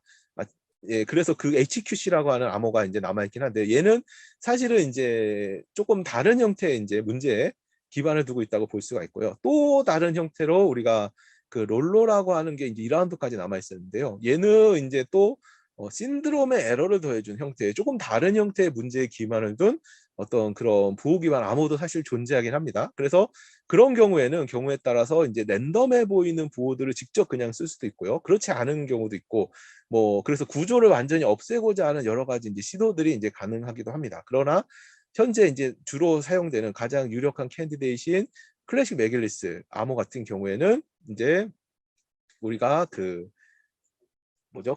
이 스트럭처를 갖는 그런 부호를 활용하였고, 그렇기 때문에 이 스트럭처럴 어택이 이제 존재한다고 이제 볼 수가 있습니다. 그래서 우리가 먼저 그래서 일반적인 디코딩에 기반을 둔 암호를 해석하는 방법에 대해서 먼저 설명을 드리도록 하겠습니다. 자, 이거에 대한 연구는 사실 보호 기반 암호가 나오기 훨씬 전부터 굉장히 연구가 많이 됐습니다. 사실 왜냐하면 이제 일반적인 부호, 그러니까 1978년에서야 이 랜덤 디코딩이 굉장히 어려운 문제다라는 게 증명이 되었기 때문에, 어떻게 보면 1962년에 프란지라고 하는 분이 우리가 이제 일반적인 랜덤 코드가 주어졌을 때 이거를 어떻게 디코딩할 수 있겠냐 하는 어떤 그런 알고리즘을 이제 설계를 하게 됩니다. 그래서 그게 이제 인포메이션 셋 디코딩이라는 형태로 이제 알려지게 되었고요. 이후에 이제 부호 기반 암호가 나오면서 이 인포메이션 셋 디코딩을 효율화 할 수 있는 여러 가지 연구들이 제안이 됩니다. 그래서 그 중에 굉장히 큰 브레이크스루를 이뤘던 게 이제 스턴의 방식이고요. 그 이후에도 이제 약간씩의 이제 개선들이 이루어지지만, 그 마지막에 와서는 이제 결국 훨씬 더 이제 효율적으로 계산할 수 있는 여러 가지 방법들이 계속해서 이제 연구가 최근까지 이루어지고 있다고 볼 수가 있습니다. 그래서 여기는 이 흐름을 다 쫓을 수는 없고요. 일단 스턴 정도까지 어떤 식으로 아이디어들로 내가 이제 이것들을 이제 발전시켜 왔는지를 대략적으로 이제 설명을 드리도록 하겠습니다. 그래서 제너릭 디코딩 문제를 우리가 이제 좀 한번 포뮬레이션을 해보면 이제 이와 같이 쓸 수가 있습니다. 그래서 먼저 우리가 인풋으로서 이제 디코더를 이제 설계를 하게 되고요. 그렇기 때문에 이제 우리가 뭔가 랜덤해 보이는 어떤 페리책이 하나가 주어져 있게 되고, 그거에 대응되는 어떤 사이퍼 텍스트가 이제 존재하게 됩니다. 이때 사이퍼 텍스트는 이제 뭔가 이제 그 코드워드, 에러가 더해진 코드워드일 수도 있고요. 뭐 문제에 따라서는 신드롬일 수도 있는데, 이건 이퀴밸런트하게 코드워드로 이제 바꿀 수가 있기 때문에 어떤 사이퍼 텍스트가 주어졌다라고 가정을 해보고, 그리고 에러의 웨이트에 해당되는 어떤 인티저 값 W가 이제 정해져 있게 됩니다. 물론 이제 W가 0이면 이제 에러가 없다는 얘기니까 의미가 없고요. W는 보통 0보다 큰 어떤 값을 갖는다고 했을 때, 일반적인 디코딩 문제라 하는 것은 뭔가 이제 신드롬이 주어져 있을 때 H에 어떤 코드워드를 더해서, 그러니까 리시브드 신호에 해당되는 사이퍼 텍스트를 더해서 곱해줘서 우리가 이제 요 중에 코드워드에 해당되는 성분은 자동으로 없어지고 에러에 대한 성분만 남는 것으로 이제 볼 수가 있죠. 여기서 이제 에러가 로우 벡터인 경우에는 사실 여기 트랜스포즈가 들어가줘야 되고요. 이건 이제 컬럼 벡터로 생각하게 되면 그냥 이렇게 그대로 쓸 수가 있게 됩니다. 그래서 일단은 이제 이렇게 썼다고 가정을 하게 되면, 결국에는 우리가 얻게 되는 이 신드롬이라 하는 것은 무엇이냐 하게 되면, H에 이제 1을 곱한, 그런 H라는 행렬에 1을 곱한 거라고 볼 수가 있게 되는데요. 자, 근데 이거 문제를 조금 다시 좀 바꿔서 생각을 해보면, 그럼 이것은 무엇이냐? S라고 하는 것은 결국 무엇이냐라고 했을 때, H라고 하는 그 행렬을 이제 컬럼으로 이렇게 나눠서 써주게 되면, 여러 개의 컬럼으로 이제 나눠서 써주게 되면, 자, 여기에 에러 벡터가 이제 곱이 된 건데, 그러면 에러 벡터가 1일 수도 있고 에러가 위치하는 곳만 1이고 아닌 곳은 이제 0이겠죠. 뭐 이렇게 됐을 때, 자, 이것을 곱한다고 했을 때 에러 벡터에 해당되는 컴포넌트와 각 컬럼하고 대응되는 컬럼과의 곱으로 우리가 생각을 할 수가 있게 되고요. 결과적으로 뭐냐면, 여기서 나온 것은 에러 벡터에서 넌제로 파트에 해당되는 컬럼들만 골라내서 그거의 합이 결국 신드롬이 됐다라고 우리가 생각을 할 수가 있게 됩니다. 이게 이제 기본적인 관찰이라고 이제 볼 수가 있습니다. 결국 신드롬이라 하는 것은 페리책의 컬럼들의 덧셈 값이다. 어떤 걸 골라서 덧셈을 했는지는 모르고 그거에 더한 값이라는 걸 알 수 있고, 거꾸로 우리가 뭘 더해서 S를 만들어내는지를 알게 되는 것은 곧 바로 에러가 뭔지를 아는 거다라고 생각을 할 수가 있게 됩니다. 자, 그래서 우리가 이거를 이제 이렇게 이제 다시 앞에서 설명드린 것을 다시 그림으로 그려보면 이제 이렇게 나타낼 수가 있게 되죠. 이게 여기서 보면 이제 요게 이제 하나의 페리책 매트릭스 H라고 하게 되면, 그럼 여기에선 전체 N개의 컬럼이 주어져 있게 되고요. 자, 요 컬럼의 크기는 이제 R개의 길이만큼의 이제 벡터들이다. 컬럼은 이렇게 우리가 생각을 할 수가 있게 됩니다.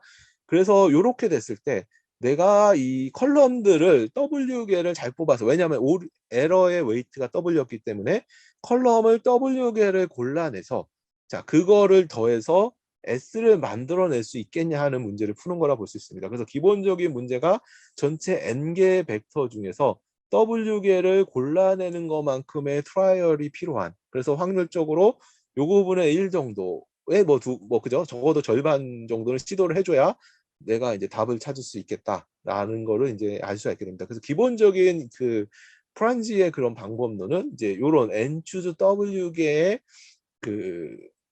트라이얼, 아이터레이션이 필요한 그런 방법이라고 볼 수가 있죠.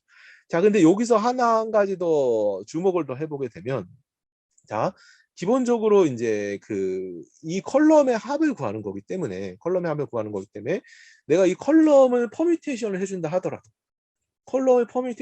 하더라도, 그거에 대응되는 에러의 값들도 적당히 퍼뮤테이션이 같이 돼준다면, 그러면 문제가 달라진 게 아니게 되겠죠. 그러니까 우리가 컬럼 퍼뮤테이션을 마음대로 할 수 있다라는 사실을 알 수가 있습니다. 그리고 로우의 위치도 이제 이렇게 적당히 바꿔준다 하게 되면, 로우의 위치를 바꿔주게 되면, 그러면 뭐겠어요? 이거는 사실은 신드롬에 영향을 안 주겠죠. 그죠? 그래서 로우의 위치는 컬럼을 컴퓨테이션 하더라도 우리가 아무 문제가 없겠다라는 것도 이제 우리가 알게 됩니다. 그리고 우리가 그러니까 노의 위트 퍼뮤테이션, 컬럼의 퍼뮤테이션, 로우의 퍼뮤테이션이 되면서 동시에, 자, 로우들끼리, 각각의 페리체의 로우들끼리를 서로 더해주게 되면 에러에 대응되는 그런 그런 값들을 이제 더해주게 되더라도, 그죠? 우리가 어차피 에러 자체는 컬럼의 합인데, 에러는 결국 어떤 컬럼을 대해서 뭘 만들었냐에 대한 값인데, 그 에러 자체가 이제 결국 에러 신드롬에는 이제 영향을 안 받게 되는 거죠. 영향을 안 받게 되니까 결국 로우끼리의 이제 엘레멘터리 오퍼레이션도 가능하다라는 사실도 이제 알 수가 있게 됩니다. 그래서 결과적으로 컬럼 퍼미션 되고 로우 퍼미션 되고 엘레멘터리 오퍼레이션이 가능하면, 그러면 결국 뭐냐, 페리체크를 한쪽을 아이덴티티도 만들 수가 있게 되는 거죠. 자, 그래서 이렇게 변환할 수 있게 된다. 자, 그래서 우리가 원하기로는 이렇게 행렬을 쫙 변환했을 때, 이 변환할 수 있는 방법은 한 가지가 아닙니다. 여러 가지 방법이 있습니다. 어떻게 내가 퍼미테이션을 하냐, 어떤 식으로 뭘 더해서 어떻게 하냐에 따라 똑같이 아이덴티티는 만들어내지만 이 값이 다른 값이 되도록 하는 수많은 방법들이 이제 존재하게 되고요. 그런 방법들로 이제 만들어낸 그 결과들을 가지고서 우리가 요걸 가지고 이제 분석을 하게 됩니다. 그래서 만약에 우리가 우연히도 내가 여기에 있는 값들을 W계를 잘 조합해서 원래 S 값을 만들 수 있다. S도 이제 이 변환 과정에서 적절히 변환이 됐을 텐데, 그러니까 이쪽 파트에 영향받는 이쪽 에러가 없고 오로지 뒤쪽 K계로만 영향을 받는다라는 사실을 알게 되면, 그러면 이제 결국 요 값이 바로 말하자면 신드롬에 해당되는 에러의 값이다. 그리고 원래 퍼뮤테이션을 되돌리면 원래 에러의 폼도 이제 알 수가 있게 되겠죠. 뭐 그런 식으로 우리가 이제 생각을 할 수 있게 되고요. 근데 만일 이 앞쪽에도 의존하고 뒤쪽에도 의존한다, 그러면 어떻게 하냐? 다시 처음부터 트라이를 합니다. 다시 다른 식으로 퍼뮤테이션하고 다른 식으로 조합을 해서 아이덴티티를 만들어 본 다음에 에러의 폼이 이쪽에만 의존하는지를 확인해서, 이쪽에 의존한다? 그러면 이게 답이다. 그러면 그게 아니면 다시 또 트라이. 이거를 이제 반복하는 문제로 바꿀 수가 있게 됩니다. 그래서 프란지의 이제 처음에 아이디어는 이제서 처음에 n choose w라는 그런 기본적인 문제 대신에 이런 식으로 우리가 앞쪽 컬럼 n-rn에 해당되는 그런 어떤 앞쪽 컬럼에는, 그죠? 앞쪽 컬럼에는, 그러니까 R계에 해당되는 앞쪽 컬럼에는 이제 영향이 없고, 뒤쪽, 그러니까 우리가 K계의 아이덴티티 쪽에서만 오로지 관련돼 있다, S가 관련돼 있다는 사실을 알면은, 그러면 그게 답이 되기 때문에 이런 식으로 분리해 놓으면 우리가 문제를 훨씬 더 쉽게 풀 수 있다. 얼마나 쉽게 풀 수 있냐? 원래 아이터레이션 개수가 n choose w계였는데, 다시 말해 내가 이게 이제 전체 n개 중에서 w를 골라야 되는 문제가, 여기 이제 우리가 요 r개 중에서 w를 골라야 되는 문제로 이제 우리가 바꿔서 생각을 할 수가 있게 됩니다. 그래서 여기가 이제 r by r이니까 요 r개 중에서 내가 w계를 잘 골라내면, 그러면 이제 되는 문제로 아이터레이션을 쓸 수 있고요. 다만 대신 뭐겠어요? 요렇게 만들어내는 퍼뮤테이션에 대한 코스트가 좀 더 있겠죠? 네, 그런 어떤 식으로 우리가 이제 생각을 할 수가 있게 됩니다. 요 아이디어들을 이제 좀 더 개선한 그런 방법이 바로 리 브리겔 방식입니다. 그래서 리 브리겔은 여기서 리는 이제 포항공대 이필중 교수님 의미하고, 브리겔은 또 유명한 그런 보기와 암호의 유명한 분을 이제 만든 그런 방법인데요. 요 원래 프란즈가 했던 아이디어를 조금 더 개선하는 아이디어들을 이제 제안을 한 겁니다. 그래서 보게 되면 앞에서 이제 프란즈의 아이디어에 의하면 우리가 앞쪽 파트에 의존을 안 하고 뒤에만 의존하도록 만든다라는 생각을 했는데, 그게 아니라 원래 우리가 신드롬에서 이 앞쪽에 값을 적절히 더해서 신드롬 웨이트를 떨어뜨리고 나서 이 프란지 방법을 적용을 시키면 우리가 훨씬 더 빠르게 답을 찾을 수 있겠다라는 사실을 알게 됩니다. 그래서 예를 들어서 이 방법에서는 우리가 이제 앞에서처럼 이제 뒤에가 아이덴티티 파트로 나누고 아이덴티티가 아닌 파트로 이제 나눠져 있게 되는데, 이 앞쪽에 해당되는 우리가 앞쪽 이 신드롬과 이 앞쪽에 해당되는 컬럼을 적절히 더해줘서 요 S하고 이 신드롬에서 이제 P계를 골라낸 그런 컬럼들을 더해줘서 우리가 이 신드롬의 웨이트가 원래 W 요렇게 해서 나온 그 웨이트가 에러 웨이트이기 때문에 W가 돼야 되는데, 그게 아니라 W-P가 됐다면 그 얘기는 뭐예요? 내가 여기서 P계를 골라냈기 때문에 여기서는 W-P계만 골라낼 수 있는데, 요 딱 W-P계였기 때문에 요 아이덴티티에 해당되는 그 값, 요 대응되는 값만 골라내도 답이 나온다라는 말이 되겠죠. 그렇기 때문에 내가 이제 W계에서 요 값을 더해준 값 W-P가 되도록 먼저 서치를 해주고, 그리고 나서 똑같은 니 브리게 문제를 풀면 문제를 훨씬 더 쉽게 풀 수 있겠다라는 사실을 이제 알게 됩니다. 그래서 S에다가 적절한 P계의 랜덤한 컬럼들을 더해주고 그 값의 웨이트를 WP가 되게 만들도록 되는 대신 요 실렉션을 서치를 해주는 컴플렉시는 더 늘어나는 거지만, 그 결과 나중에 아이터레이션 수는 더 줄일 수 있는 요런 이제 어떤 방법을 이제 제안을 했고요. 그렇게 됐을 때 결국 컴플렉시티는 내가 여기에서 우리가 P계를 골라내고 나머지에서 W-P계를 골라내는 문제가 되었기 때문에 결국 전체 아이터레이션 개수는 전체 개수에서 자 여기서 골라내고 여기서 골라낸 거만큼 요거에 서로 다른 거의 개수만큼의 아이터레이션만 해주면 되기 때문에 훨씬 더 이제 파라미터에 따라서 훨씬 더 적은 값의 아이터레이션으로 찾을 수 있게 됩니다. 문제는 이제 이 값이 웨이트가 W-P가 되는 CI1부터 CIP까지의 컬럼을 어떻게 실렉션하냐, 요 문제가 이제 있게 되는데요. 이게 이제 너무 이거를 이제 잘 해주게 되면, 그러면 이걸 잘 해주게 되면 아이터레이션 수는 줄어들지만 이 숫자 자체가 늘어나기 때문에 전체적으로 이제 뭐 트레이드오프가 이제 존재하게 되는 거죠. 그렇기 때문에 일반적으로는 우리가 요 P라고 하는 값을 이 정도로 이제 해서 많이 활용을 했습니다. 그러니까 2개 정도까지만 하는 거는 조금 우리가 컴플렉시티를 너무 높이지 않으면서, 서치를 위한 컴플렉시티를 너무 놓치지 않으면서 웨이트를 2개 정도 낮추는 거는 비교적 쉽게 끝낼 수 있기 때문에 우리가 이제 앞에서 이제 2개의 컬럼을 랜덤하게 실렉션해서 S랑 더해준 다음에 그 결과의 웨이트가 W-P인지를 확인하는 이런 식의 서치를 우리가 이제 하는 형태로 이제 바꿔서 우리가 많이 활용을 했습니다. 그래서 이게 기본적으로 일반적으로 P가 2 정도로 이제 활용을 했고요. 요거를 조금 더 개선시킨 방법이 레온 크록스 스턴의 이제 방법들입니다. 그래서 기본적으로 보게 되면 이제 앞에서처럼 그 앞쪽에 그 아이덴티티가 아닌 파트에서 골라내는 건 맞는데, 예를 들어서 이제 뭔가 2개를 골라낸다 가정을 해보겠습니다. 그래서 2개의 컬럼을 골라내서 그래서 요거를 역시 이 브리겔 방식처럼 이 S에다가 이제 더해줍니다. 더해줬을 때 그 결과 나오는 게 W-2가 되도록 하는 거는 역시 똑같다고 볼 수가 있고요. 단 여기서 조건이 하나가 더 들어갑니다.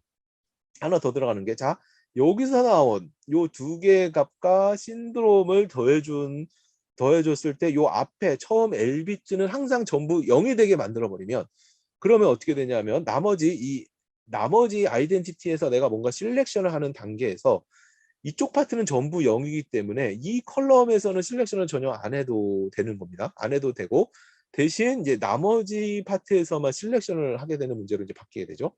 그러면 결국 앞쪽에 전체 서치에서 요 L 이제 여기서 이제 2개의 컬럼만 골라내는 건 똑같은데, 여기서의 컴플렉스는 리브레게가 이제 똑같은 방식인데, 뒤쪽에 서치라는 과정이 전체 우리가 R개의 컬럼을 다 서치하는 것이 아니라 R-L개의 컬럼만 서치를 하면 되기 때문에 훨씬 더 적은 훨씬 더 빠르게 내가 이제 연산을 수행을 할 수가 있게 되는 거죠. 자, 그래서 이거를 이제 조금 더 일반화시키면 꼭 2개가 아니라 P계를 골라내서 S랑 더해서 S에다가 우리가 이제 요 값 대신에 우리가 이제 W-P가 되도록, 아까 W 2개였을 때는 2였지만 요 값이 이제 P가 되도록 이제 골라내고, 그러니까 요때 요거를 실렉션을 이제 좀 잘 해줘야겠죠. 이것을 실렉션을 해주고, 그리고 나서 동시에 이렇게 실렉션이 돼서 더해준 그 결과에 처음 L비트가 이제 다 0이 되도록 그것까지 같이 체크를 하면서 선택을 해주게 되면, 그러면 이제 앞부분은 이제 결국 그 리브리게가 결국 같지만 뒷부분에서 이제 우리가 요게 R이 아니라 R-L개만큼의 어떤 트라이만 해줘도 되는 형태로 우리가 이제 문제를 바꿔서 생각을 할 수가 있게 됩니다. 이거를 이제 다시 요 단계에서 또 개선을 시킨 게 이제 스턴의 아이디어입니다. 이 아이디어는 결국 마찬가지긴 한데요. 그러니까 사실 이게 계속 어떻게 얘를 잘 조각해서 더 적은 서치로 내가 답을 찾아낼 수 있겠냐 하는 문제를 결국 푸는 건데, 이게 똑같이 한쪽은 아이덴티티로 만들어 놓는 건 마찬가지인데요.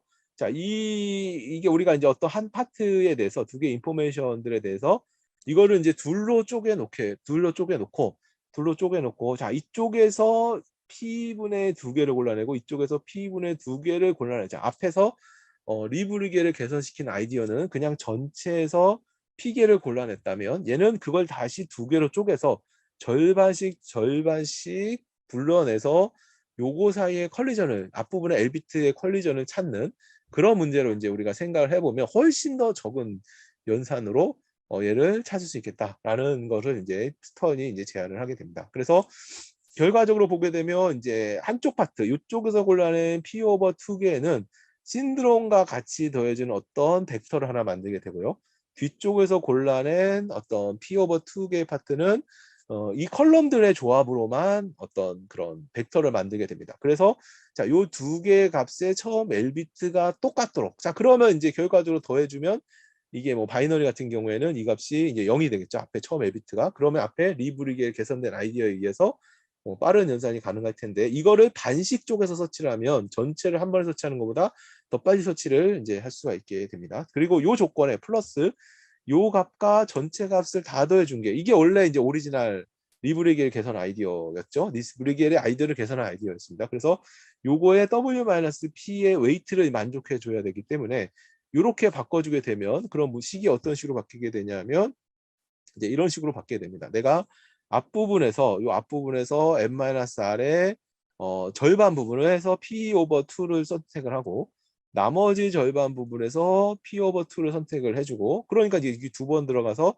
제곱에 해당되고요. 나머지 값에서 앞에 L비트는 0이 나오기 때문에 여기서 선택할 일은 없고, R에서 L을 빼준 거에서 남은 웨이트 W-P만큼을 선택을 해주면 되는 문제로 바뀌게 되고, 그럼 얘는 우리가 사용하는 파라미터에 대해서는 더 적은 아이터레이션으로 답을 찾을 수가 있게 된다 하는 것이 이제 이 인포메이션 디코딩이라 불리는 디코딩 어택의 기본적인 아이디어였다고 볼 수가 있습니다. 이것은 이제 여전히 계속 이런 식으로 아이디어들을 조금씩 개선을 시켜 나가고 있고, 이걸 이용해서 우리가 부호 기반 암호의 기본적인 설계 파라미터를 설계하는 때 이제 우리가 이런 공격을 많이 활용을 하고 있습니다.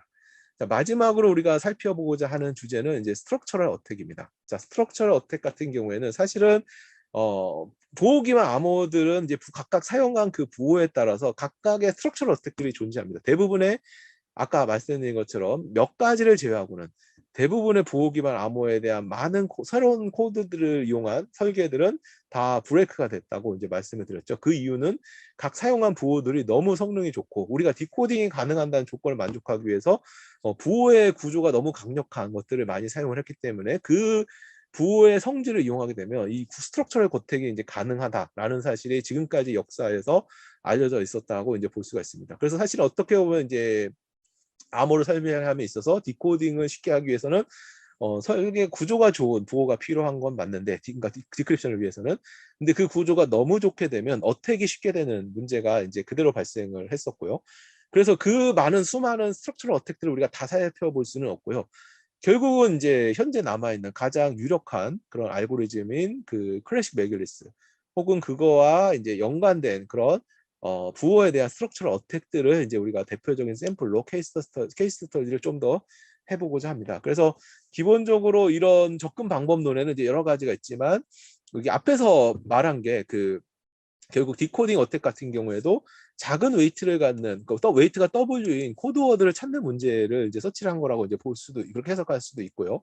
그래서 이 부호 혹은 그 부호의 듀얼 부호, 여기서 듀얼 부호라는 건 제가 설명을 안 드렸지만, 우리가 페리티 책을 일종의 제너레이터 매트릭을 사용한 부호를 우리가 똑같이 정의를 할 수가 있습니다. 그걸 이 C의 듀얼 부호라고 이제 보통 우리가 의미를 하게 되고요. 그래서 이 부호를 분석함에 있어서 뭐 페리티 책이든 혹은 그거의 제너레이터 매트릭스든 이게 공개 키로 랜덤화된 버전이 공개가 되게 되는데 그 공개된 거에 를 분석할 때 그 부호와 그 부호의 듀얼보를 같이 분석을 하게 됩니다. 그래서 우리가 그런 것들을 이용해서 이제 가장 낮은 웨이트, 로우 웨이트 코어더들을 찾게 되면 그걸 이용해서 어택이 이제 보통 가능해지게 되고요. 그리고 앞서 말드린 것처럼 부호의 구조를 활용을 해서 우리가 어떤 부호를 썼는지 알게 되면 그 부호의 특징을 활용해서 알제브렉 공격을 이제 할 수가 있게 되고요. 그리고 그 알제브렉 공격의 가장 대표적인 그런 방법 중 하나가 부호와 부호를 일종의 우리가 곱하는 프로덕트 부호라는 것을 정리할 수가 있는데 그 프로덕트 부호를 하게 되면 이제 디멘전들이 특정한 값들을 갖게 되고 이게 부호에 따라서는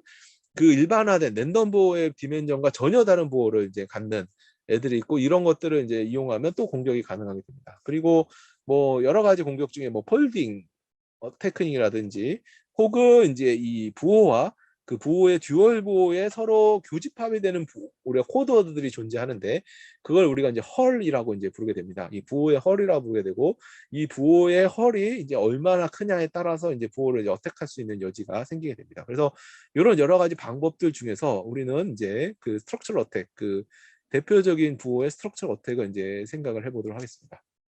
자, 그래서 우리가 결국 지금 이제 살펴보고자 하는 것은 GR, Generalized RS 코드와 그거의 스페셜 케이스라고 할 수 있는 고파보의 이제 어택 히스토리들을 이제 간단히 정리해 보면 이제 이런 그림으로 나타낼 수가 있게 됩니다. 자, 여기서 이제 고파보는 앞서 설명드린 것처럼 1978년에 맥길리스가 처음 보호 기반 암호를 제안할 때 사용했던 그런 보호이고요. 이거는 이제 여전히 이제 깨지지는 않았다. 파라미터 사이즈를 증가시키면 쓸 수 있는 암호로 존재를 하고 있고요. 그리고 이제 1986년에 이제 니덜라이더가 이 GRS 제너럴라이즈드 RS 코드라는 걸 이용해서 뭐 페리책의 어떤 기반을 둔 암호 시스템을 설계를 했습니다. 물론 그거는 GRS 코드를 이용한 거는 이제 1992년에 시델리코프 그다음에 셰스타코프라고 하는 사람에 의해서 이 얘를 이제 완전하게 해독할 수 있는 그런 방법이 알려졌기 때문에 GRS 코드 자체는 그러니까 브로큰이 된 거지만 니덜라이더가 제안했던 페리책을 활용하는 그 아이디어는 여전히 살아 있습니다. 여기에 예를 들어서 우리가 사용하는 고파보를 쓰게 되면 그러면 여전히 안전한 암호 시스템이 되고요. 사실 이 클래식 맥길리스 암호 리스트 3라운드에 남아있는 클래식 맥길리스가 이런 폼으로 이제 제한이 돼 있습니다. 그리고 재밌게도 NTS 캠이 제네레이트 매트릭스를 쓰는 형태로 이제 처음에 제한이 되었고요. 물론 지금 현재 클래식 맥길리스는 다 이제 이런 니덜라이더 타입으로 이제 이렇게 제한이 돼 있다고 볼 수가 있습니다. 그래서 이런 식으로 이제 우리가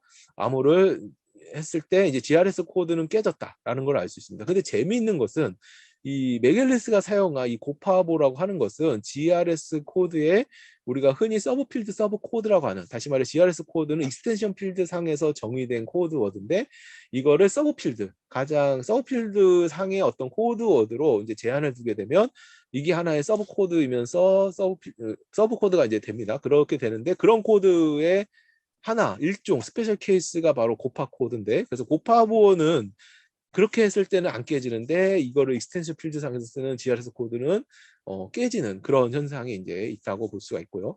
요거를 이제 2014년에 그 유로크립트에서 우리가 고파보는 일반적으로 안 깨진다. 그러니까 여전히 안전하다는 생각을 많이 갖고 있었는데 그거를 약간 뒤집는 그래서 이제 일부 고파보 여기서 일부라고 하는 것은 익스텐션 필드를 쿼드리틱으로만 한 거. 그러니까 보통 이제 n승으로 이제 q의 n승으로 이제 확장을 시키는데 그게 아니라 q의 스퀘어로 확장을 시킨 그런 보호에 대해서는 깨진다라는 것을 이제 이 2014년 유로크립에서 이제 증명을 하게 됩니다. 그래서 그런 것까지 이제 간단히 이제 설명을 좀 드리고자 합니다. 그래서 이때 이제 요 용어가 하나 더 나오긴 했는데 와일드 고파보라고 하는 게 있고 여기서 이제 유로크립이 결국 깬 게 이 와일드 고파보에 해당되는 겁니다. 이 와일드 고파보를 하는 것은 이 고파보를 생성할 때는 이제 고파 폴리노미얼이라는 게 필요하고 고파 폴리노미얼을 정의할 때 얘가 특정한 성질을 갖게 되면 더 많은 에러를 고칠 수가 있습니다. 그 더 많은 에러를 고칠 수 있다는 것은 더 시큐리티 레벨이 높아진다라는 것을 보통 의미하게 되고 왜냐하면 더 많은 에러가 주입되면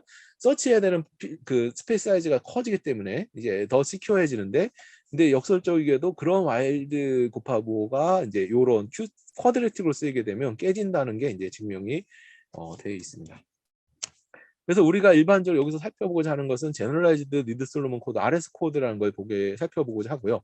제너럴라이즈드 RS 코드 같은 경우에는 이제 디멘전이 K고 이거와 관련된 우리가 우리가 디멘전이 K라고 하게 되고요. 그러면 이 제너럴라이즈 RS 코드는 일종의 하나의 폴리노미알로 코드워드를 이제 정의를 하게 됩니다. 다항식이 하나가 디그리가 K인 K-1인 다항식이 하나 주어지게 되면 그러면 이걸로부터 하나의 코드워드가 생성되는 이런 형태로 이제 정의가 돼 있습니다. 이때 이렇게 하기 위해서는 두 가지 이제 파라미터가 필요하게 되는데요. 하나는 X라고 하는 파라미터. 이거는 이제 N-튜플이고 얘는 전부 다른 N-튜플의 서로 각각 페어와이즈로 전부 모든 튜플의 데이터가 다 다른 그런 어떤 뭐 엘리먼트들로 구성된 벡터, N-튜플 벡터가 하나가 주어지게 되고요. 그리고 Y라고 하는 것은 이제 서로 다를 필요는 없으나 넌제로인 또 다른 벡터 Y가 이제 두 개가 이제 필요하게 됩니다. 그러면 제너럴라이즈드 RS 코드라고 하는 것은 어떻게 되냐?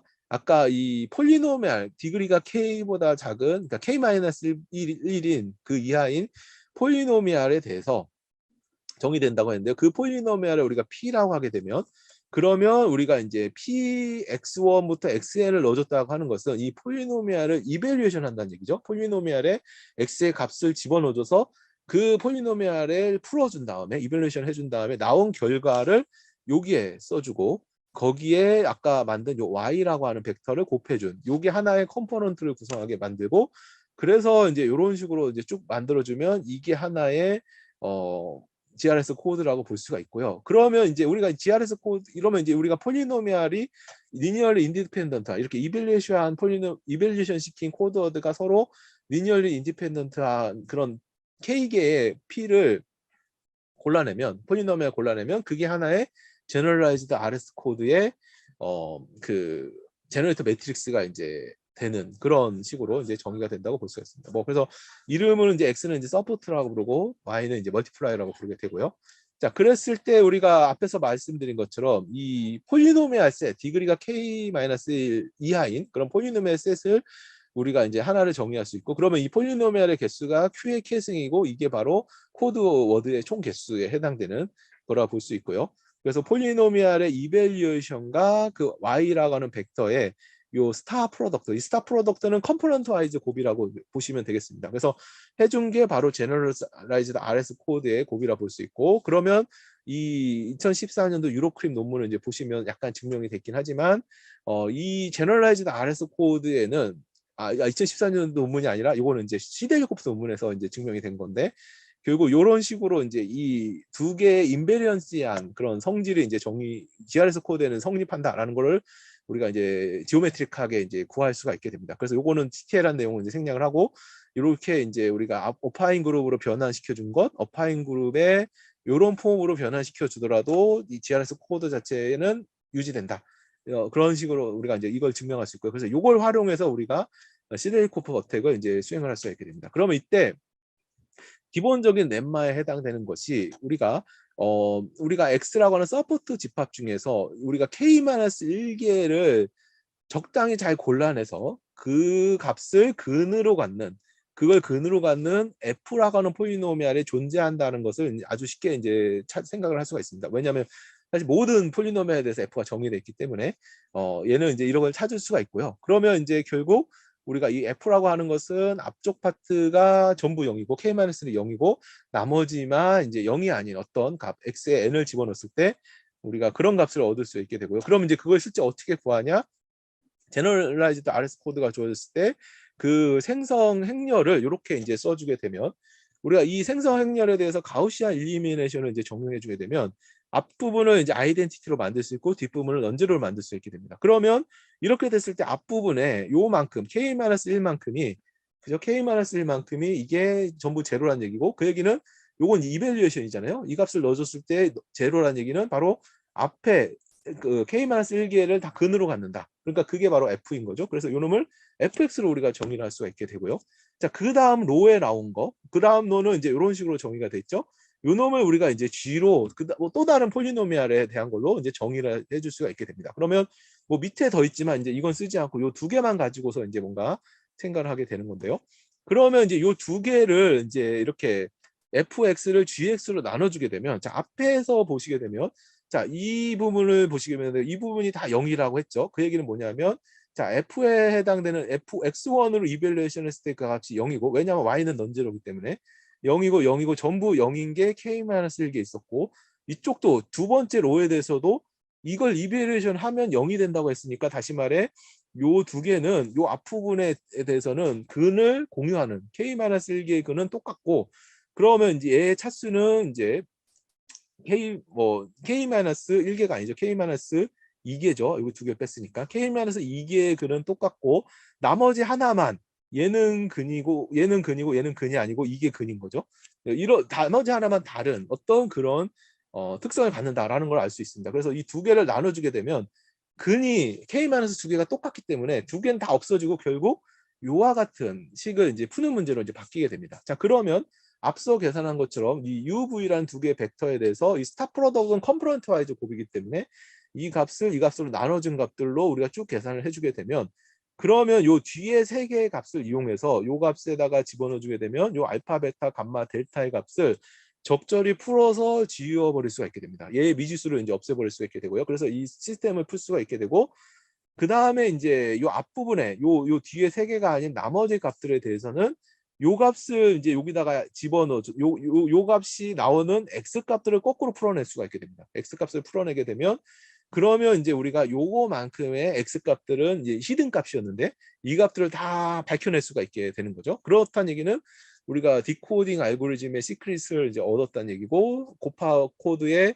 그 어떤 특정한 스트럭처 값들을 얻어냈다는 얘기가 이제 되는 겁니다. 그래서 x를 얻게 되면 나머지 g를 얻게, 그러니까 y에 해당되는 얻는 것은 이제 앞에서 보시면 우리가 이제 f에 대해서 이제 유값들을 얻었다는 얘기는 결국 y의 그냥 단순한 1차 그 연립 방정식을 푸는 문제로 이제 바뀌었다고 볼 수 있고, 그 연립 방정식을 우리가 이제 적절히 잘 풀어주면 이제 y에 대한 값들도 상당히 많이 이제 얻어낼 수가 있게 된다. 그러면 이 고파보에 기반을 둔 시델리코프에 기반을 둔 그 코드는 쉽게 어떻게 된다 하는 게 이제 그 뭐죠, GRS 코드에 기반을 둔 니덜라이드가 제안했던 그 암호 시스템을 해독이 된다라는 게 이제 시델리코프 어택으로 알려져 있습니다. 근데 이제 요거를 이제 우리가 그래서 GRS 코드는 부호 기반 암호에 안 쓰는 게 이제 사실 좋다는 게 일반적으로 알려져 있었고, 하지만 이제 GRS 코드의 특별한 케이스에 해당되는 게 얼터넌트 코드, 그러니까 GRS의 서브필드 서브 코드가 얼터넌트 코드라는 게 알려져 있고요. 예를 들어서 이게 요걸 이제 엄밀하게 정의하면 이렇게 정의가 되는데요.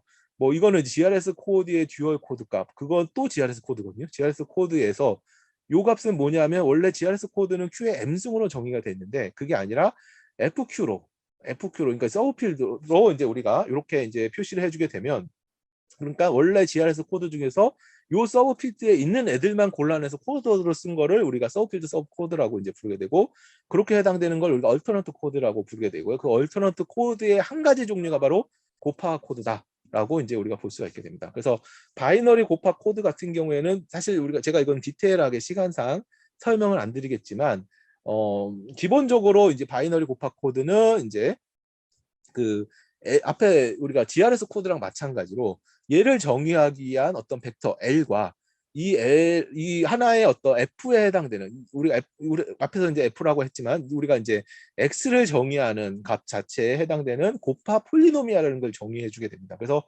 그거에 해당되는 G라고 하는 값을 이제 설정을 하게 되고요. 그러면 이제 어떻게 되냐? 고파포라고 하는 것은 내가 이제 이 고파보의 신도림 값이 이제 이게 요 A라고 하는 것은 요 L에서 정의된 거고요.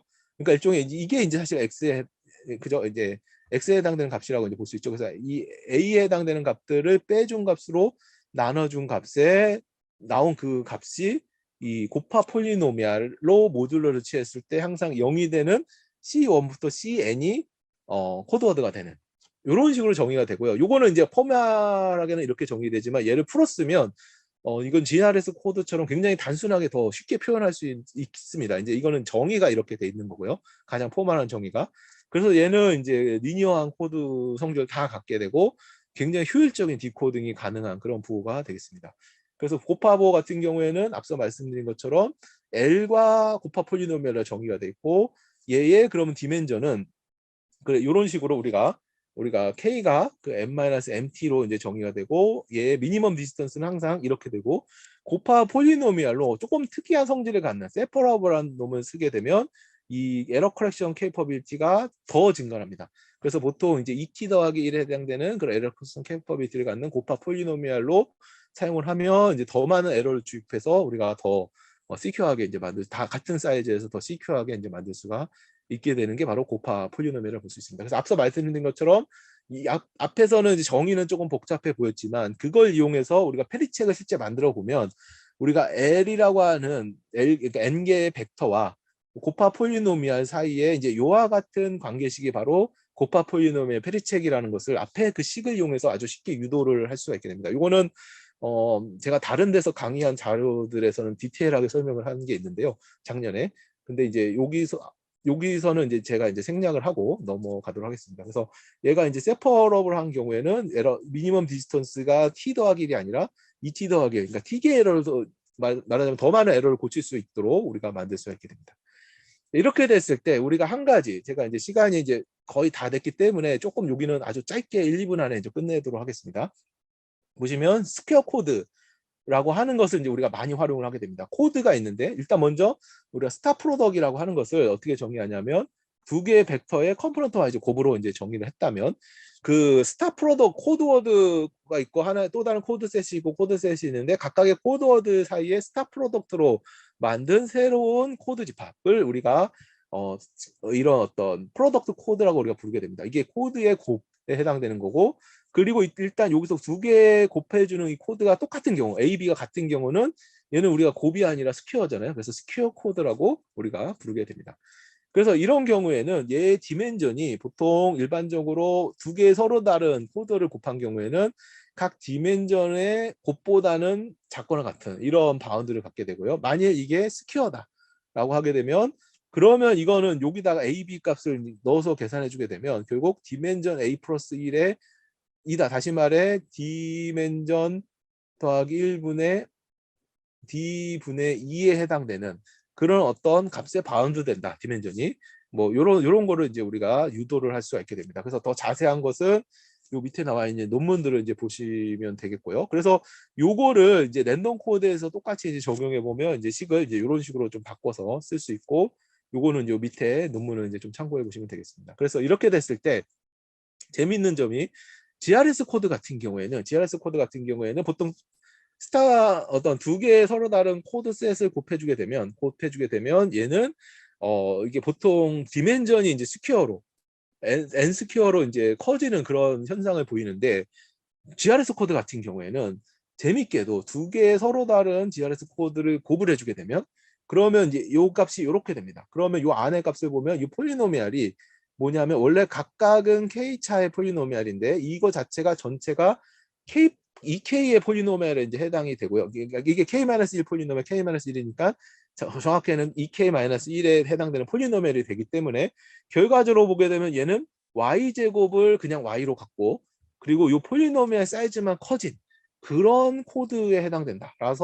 따라서 얘는 뭐예요? 이게 k 스퀘어에 해당되는 어떤 비례 값을 갖는 게 아니라 이 디멘전이 GRS 코드 같은 경우는 얘가 k 더하기 k, 그러니까 디멘전의 합에 대한 걸로 갖게 된다라는 걸 볼 수 있고, 여기서 사실 상당히 많은 정보를 이제 얻어낼 수가 있게 됩니다. 그래서 이런 성질들을 이제 많이 GRS 코드만의 성질을 많이 이제 우리가 활용을 하게 되고요. 그렇게 해서 성공적인 공격을 한 게 이제 2004년에 유로크립에 나왔던 공격이라 볼 수 있고, 이거를 이제 필터레이션, 뭔가 일종의 필터링을 해서 GRS 코드의 일종의 디멘전을 하나씩 줄여가는. 그래서 결과적으로 다 줄이다 보면 마지막 단계에서는 이제 이 코드가 이제 이런 식으로 이제 남게 되고요. 그러면 요거에 대해서 뭔가 솔빙을 해서 원래대로 들어가면 원래 정보를 얻을 수 있는 그런 아이디어가 이제 2004년에 여기 나온 이제 유로크립 논문에서 제안이 되고 있습니다. 그래서 요 자료에서도 어차피 요 내용을 아주 디테일하게 제가 설명을 드리진 못했고요. 워낙 이건 논문 내용 자체가 좀 제가 커버한 내용을 더 넘어서기 때문에, 그래서 이거를 제가 요거는 이제 자료로만 이제 남겨두고 혹시 질문이 있으면 제가 따로 답을 드리는 형태로 해서 마치도록 하겠습니다. 그래서 여기 마지막 이제 성능을 보면 이제 이 필트레이션 어택은 GRS 코드 중에서 Q의 M승에 대한 곱합 코드 쓰지 않고 Q의 스퀘어로 쓰는 경우에는 그냥 폴리노미얼 타임으로 해독이 된다. 암호를 만들어도 곱합어를 쓰더라도 그거를 이제 증명을 했다고 볼 수가 있습니다. 그래서 마지막 결론은 간단히 말씀드리면 이제 이 우리가 부호기반 암호 같은 경우가 여전히 이제 굉장히 견고한 문제에 기반을 둔 양자내성 암호 하나로 고려가 되고 있고 앞으로 향후로 연구할 차픽이 굉장히 많이 있다. 이 정도로 이제 말씀을 드리고 강의를 좀 마치도록 하겠습니다. 네, 감사합니다. 네, 감사합니다. 짧은 시간이었지만은 코드 기반 암호에 대해서 전반적인 지식을 습득할 수가 있었습니다. 아마 청중분들이 많은 질문이 있을 것인데요. 오늘은 제가 간단히 몇 개만 질문 드리겠습니다. 먼저 첫 번째 질문은 제가 이제 메겔리스를 보다 보니까 어떤 암호문 컴포넌트 하나를 가지고 적절히 디코딩을 해서 메시지를 얻는 그 과정이 엔투라고 좀 상당히 좀 비슷하더라고요. 그래서 첫 번째 드는 생각이 그러면은 메시지를 얻는 것 대신에 mg 플러스 에러에다가 메시지를 집어넣어 가지고 하는 이제 즉 니드라이터 방식을 떠올리게 됐었거든요. 예. 그랬을 때 메겔리스 방식하고 니드라이터 방식과의 어떤 성능 차이는 좀 어떻게 나옵니까? 일단은 니덜라이더 방식 같은 경우에는 앞서 말씀드린 것처럼 이게 디코딩 알고리즘은 어차피 똑같은 걸 쓰는 거고요. 똑같은 걸 쓰는 거고, 다만 얘를 이제 메시지를 이제 에러 벡터로 만드는 과정이 굉장히 오랜 시간이 이제 걸리게 됩니다. 그래서 뭐 굉장히 오랜 시간을 해봤자 요새 컴퓨터에서는 이제 충분히 빠르지만 다른 이제 경쟁이 되는 알고리즘에 대해서는 그게 상당히 많은 시간을 잡아먹게 되고요. 그렇기 때문에 효율성이 상당히 떨어지는 건 사실인데, 아까 말씀드린 것처럼 클래식 메길리스가 사실 리더라이더 타입으로 설계가 돼 있는데 거기서는 왜 문제가 안 됐냐 하면 이게 캠으로 제한이 됐기 때문에 메시지를 에러로 매핑하는 과정이 없고요. 에러를 그냥 웨이트 t자리로 만들면, 그러니까 우리가 서로 쉐어할 시크릿에 해당되는 값을 웨이트 t로 그냥 바로 생성을 해버리기 때문에 이 시간을 단축시킬 수 있고, 그래서 사실은 굉장히 효율적으로 사용을 할 수가 있었습니다. 그래서 뭐 변환 과정 자체를 우리가 효율적으로 할 수 있다면 니덜라이더가 상당히 좋고요. 왜냐하면 사이즈가 굉장히 작기 때문에 파라미터가. 그러나 이제 그게 아니라면 이제 뭐 여러 가지 이제 좀 연구해 볼 주제가 또 있는 겁니다. 예. 네. 또 두 번째 질문은 약간 좀 본질적인 질문인데요. 이제 많은 코드가 생성이 제한이 되었다가 또 깨지기도 하고 그런 거를 보면은 약간의 이제 드는 생각은 이게 뭔가 코드를 설계하는 제안자의 직관에 의존하는 것이 아닌가 그런 생각이 들어서 마치 뭐 해시 함수나 뭐 또 대칭키 암호의 내부 구조를 설계하는 것과 같은 비슷한 생각이 들거든요. 그러니까 즉 제 질문은 이 코드의 내부 구조에 대한 어떤 정형화된 설계 원리, 증명된 설계 원리 같은 거는 아직 없는 건가요? 예, 코드는 아까 말씀드린 것처럼 우리가 좋은 선형보호는 엄청 많습니다. 랜덤 보호가 대부분 다 좋은 선형보호예요. 다만 디코딩할 방법이 없는 거고요. 우리가 알고 있는 건 오히려 성능이 좀 떨어지는 게 많습니다. 그렇기 때문에 사실은 이제 좋은 보호를 설계한다는 건 결국 디코딩 가능한 보호를 설계하는 거였고요, 지금까지는. 그래서 이건 일반론이 있는 게 아니라 여러 가지 다양한 그런 뭐 휴리스틱한 방법이든 자기의 독자적인 아이디어든 이런 것들로부터 출발했고요. 이게 한 가지가 있고, 또 한 가지 제가 오늘 설명 안 드린 건 이제 넌 알제브레이크한 코드들이 있습니다. 우리가 리스트 알고리즘 중에 바이크라고 하는 게 남아 있는데요. 얘는 사실은 랜덤 구조를 그대로 활용을 합니다.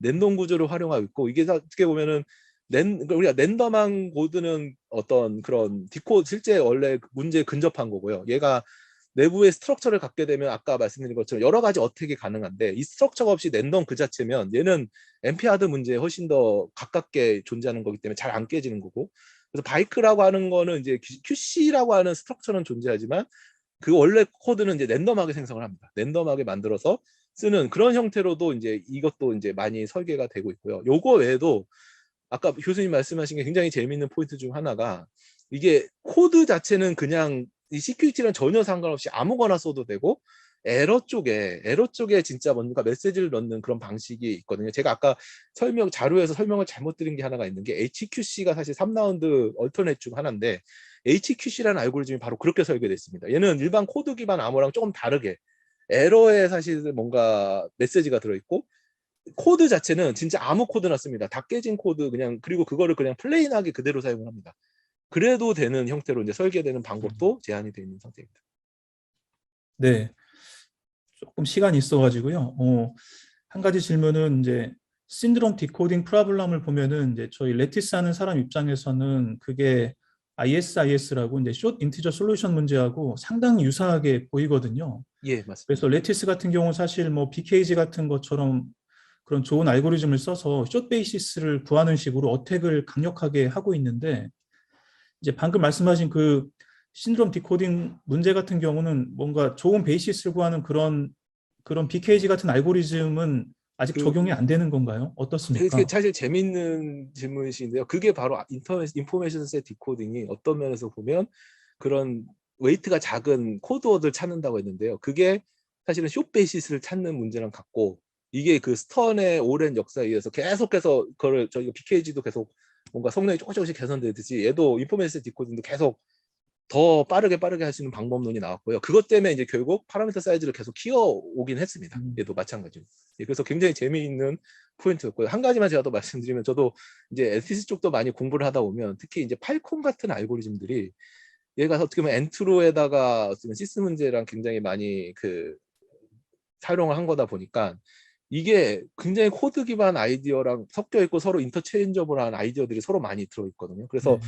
교수님 말씀하신 것처럼 이 두 가지는 굉장히 유사한 문제인데, 다만 굉장히 큰 차이점은 얘의 에러를 결국 판정하는 메트릭이 일반적인 코드들은 해밍 메트릭 단계에서, 그러니까 이쪽에 디스크리트하게 많이 한다면 레티스나 이런 애들은 주로 네. 유클리디안으로 그걸 하다 보니까 약간 수학 문제가 좀 달라지긴 합니다. 그러나 이제 기본적인 아이디어들은 서로 공유하는 게 많고요. 그래서 그걸 차용해서 이제 보호 기반 암호, 전자 설명들, 새로운 것들을 설계하기도 하고요. 그러니까 레티스 아이디어들을 차용을 해서 뭐 반대 방향에 있는지는 제가 그쪽은 교수님보다는 잘 모르기 때문에, 어쨌든 그런 식으로 이제 서로 인터체인저블한 아이디어들이 같이 많이 있다. 그래서 같이 공부하면 더 좋은 어떤 시너지 효과가 있을 수 있다는 생각도 많이 하고 있습니다. 예. 네. 저희가 지금 약속된 시간이 다 되었습니다. 아마 청중분들은 더 질문이 있으실 텐데요. 그것은 김영식 교수님 이메일로 하시거나 아니면 당일날 유튜브에 접속하셔가지고 질문하시면 되겠습니다. 자, 시간이 돼서 지금까지 좋은 발표해 주신 김영식 교수님께 큰 박수 부탁드리겠습니다. 감사합니다. 감사합니다.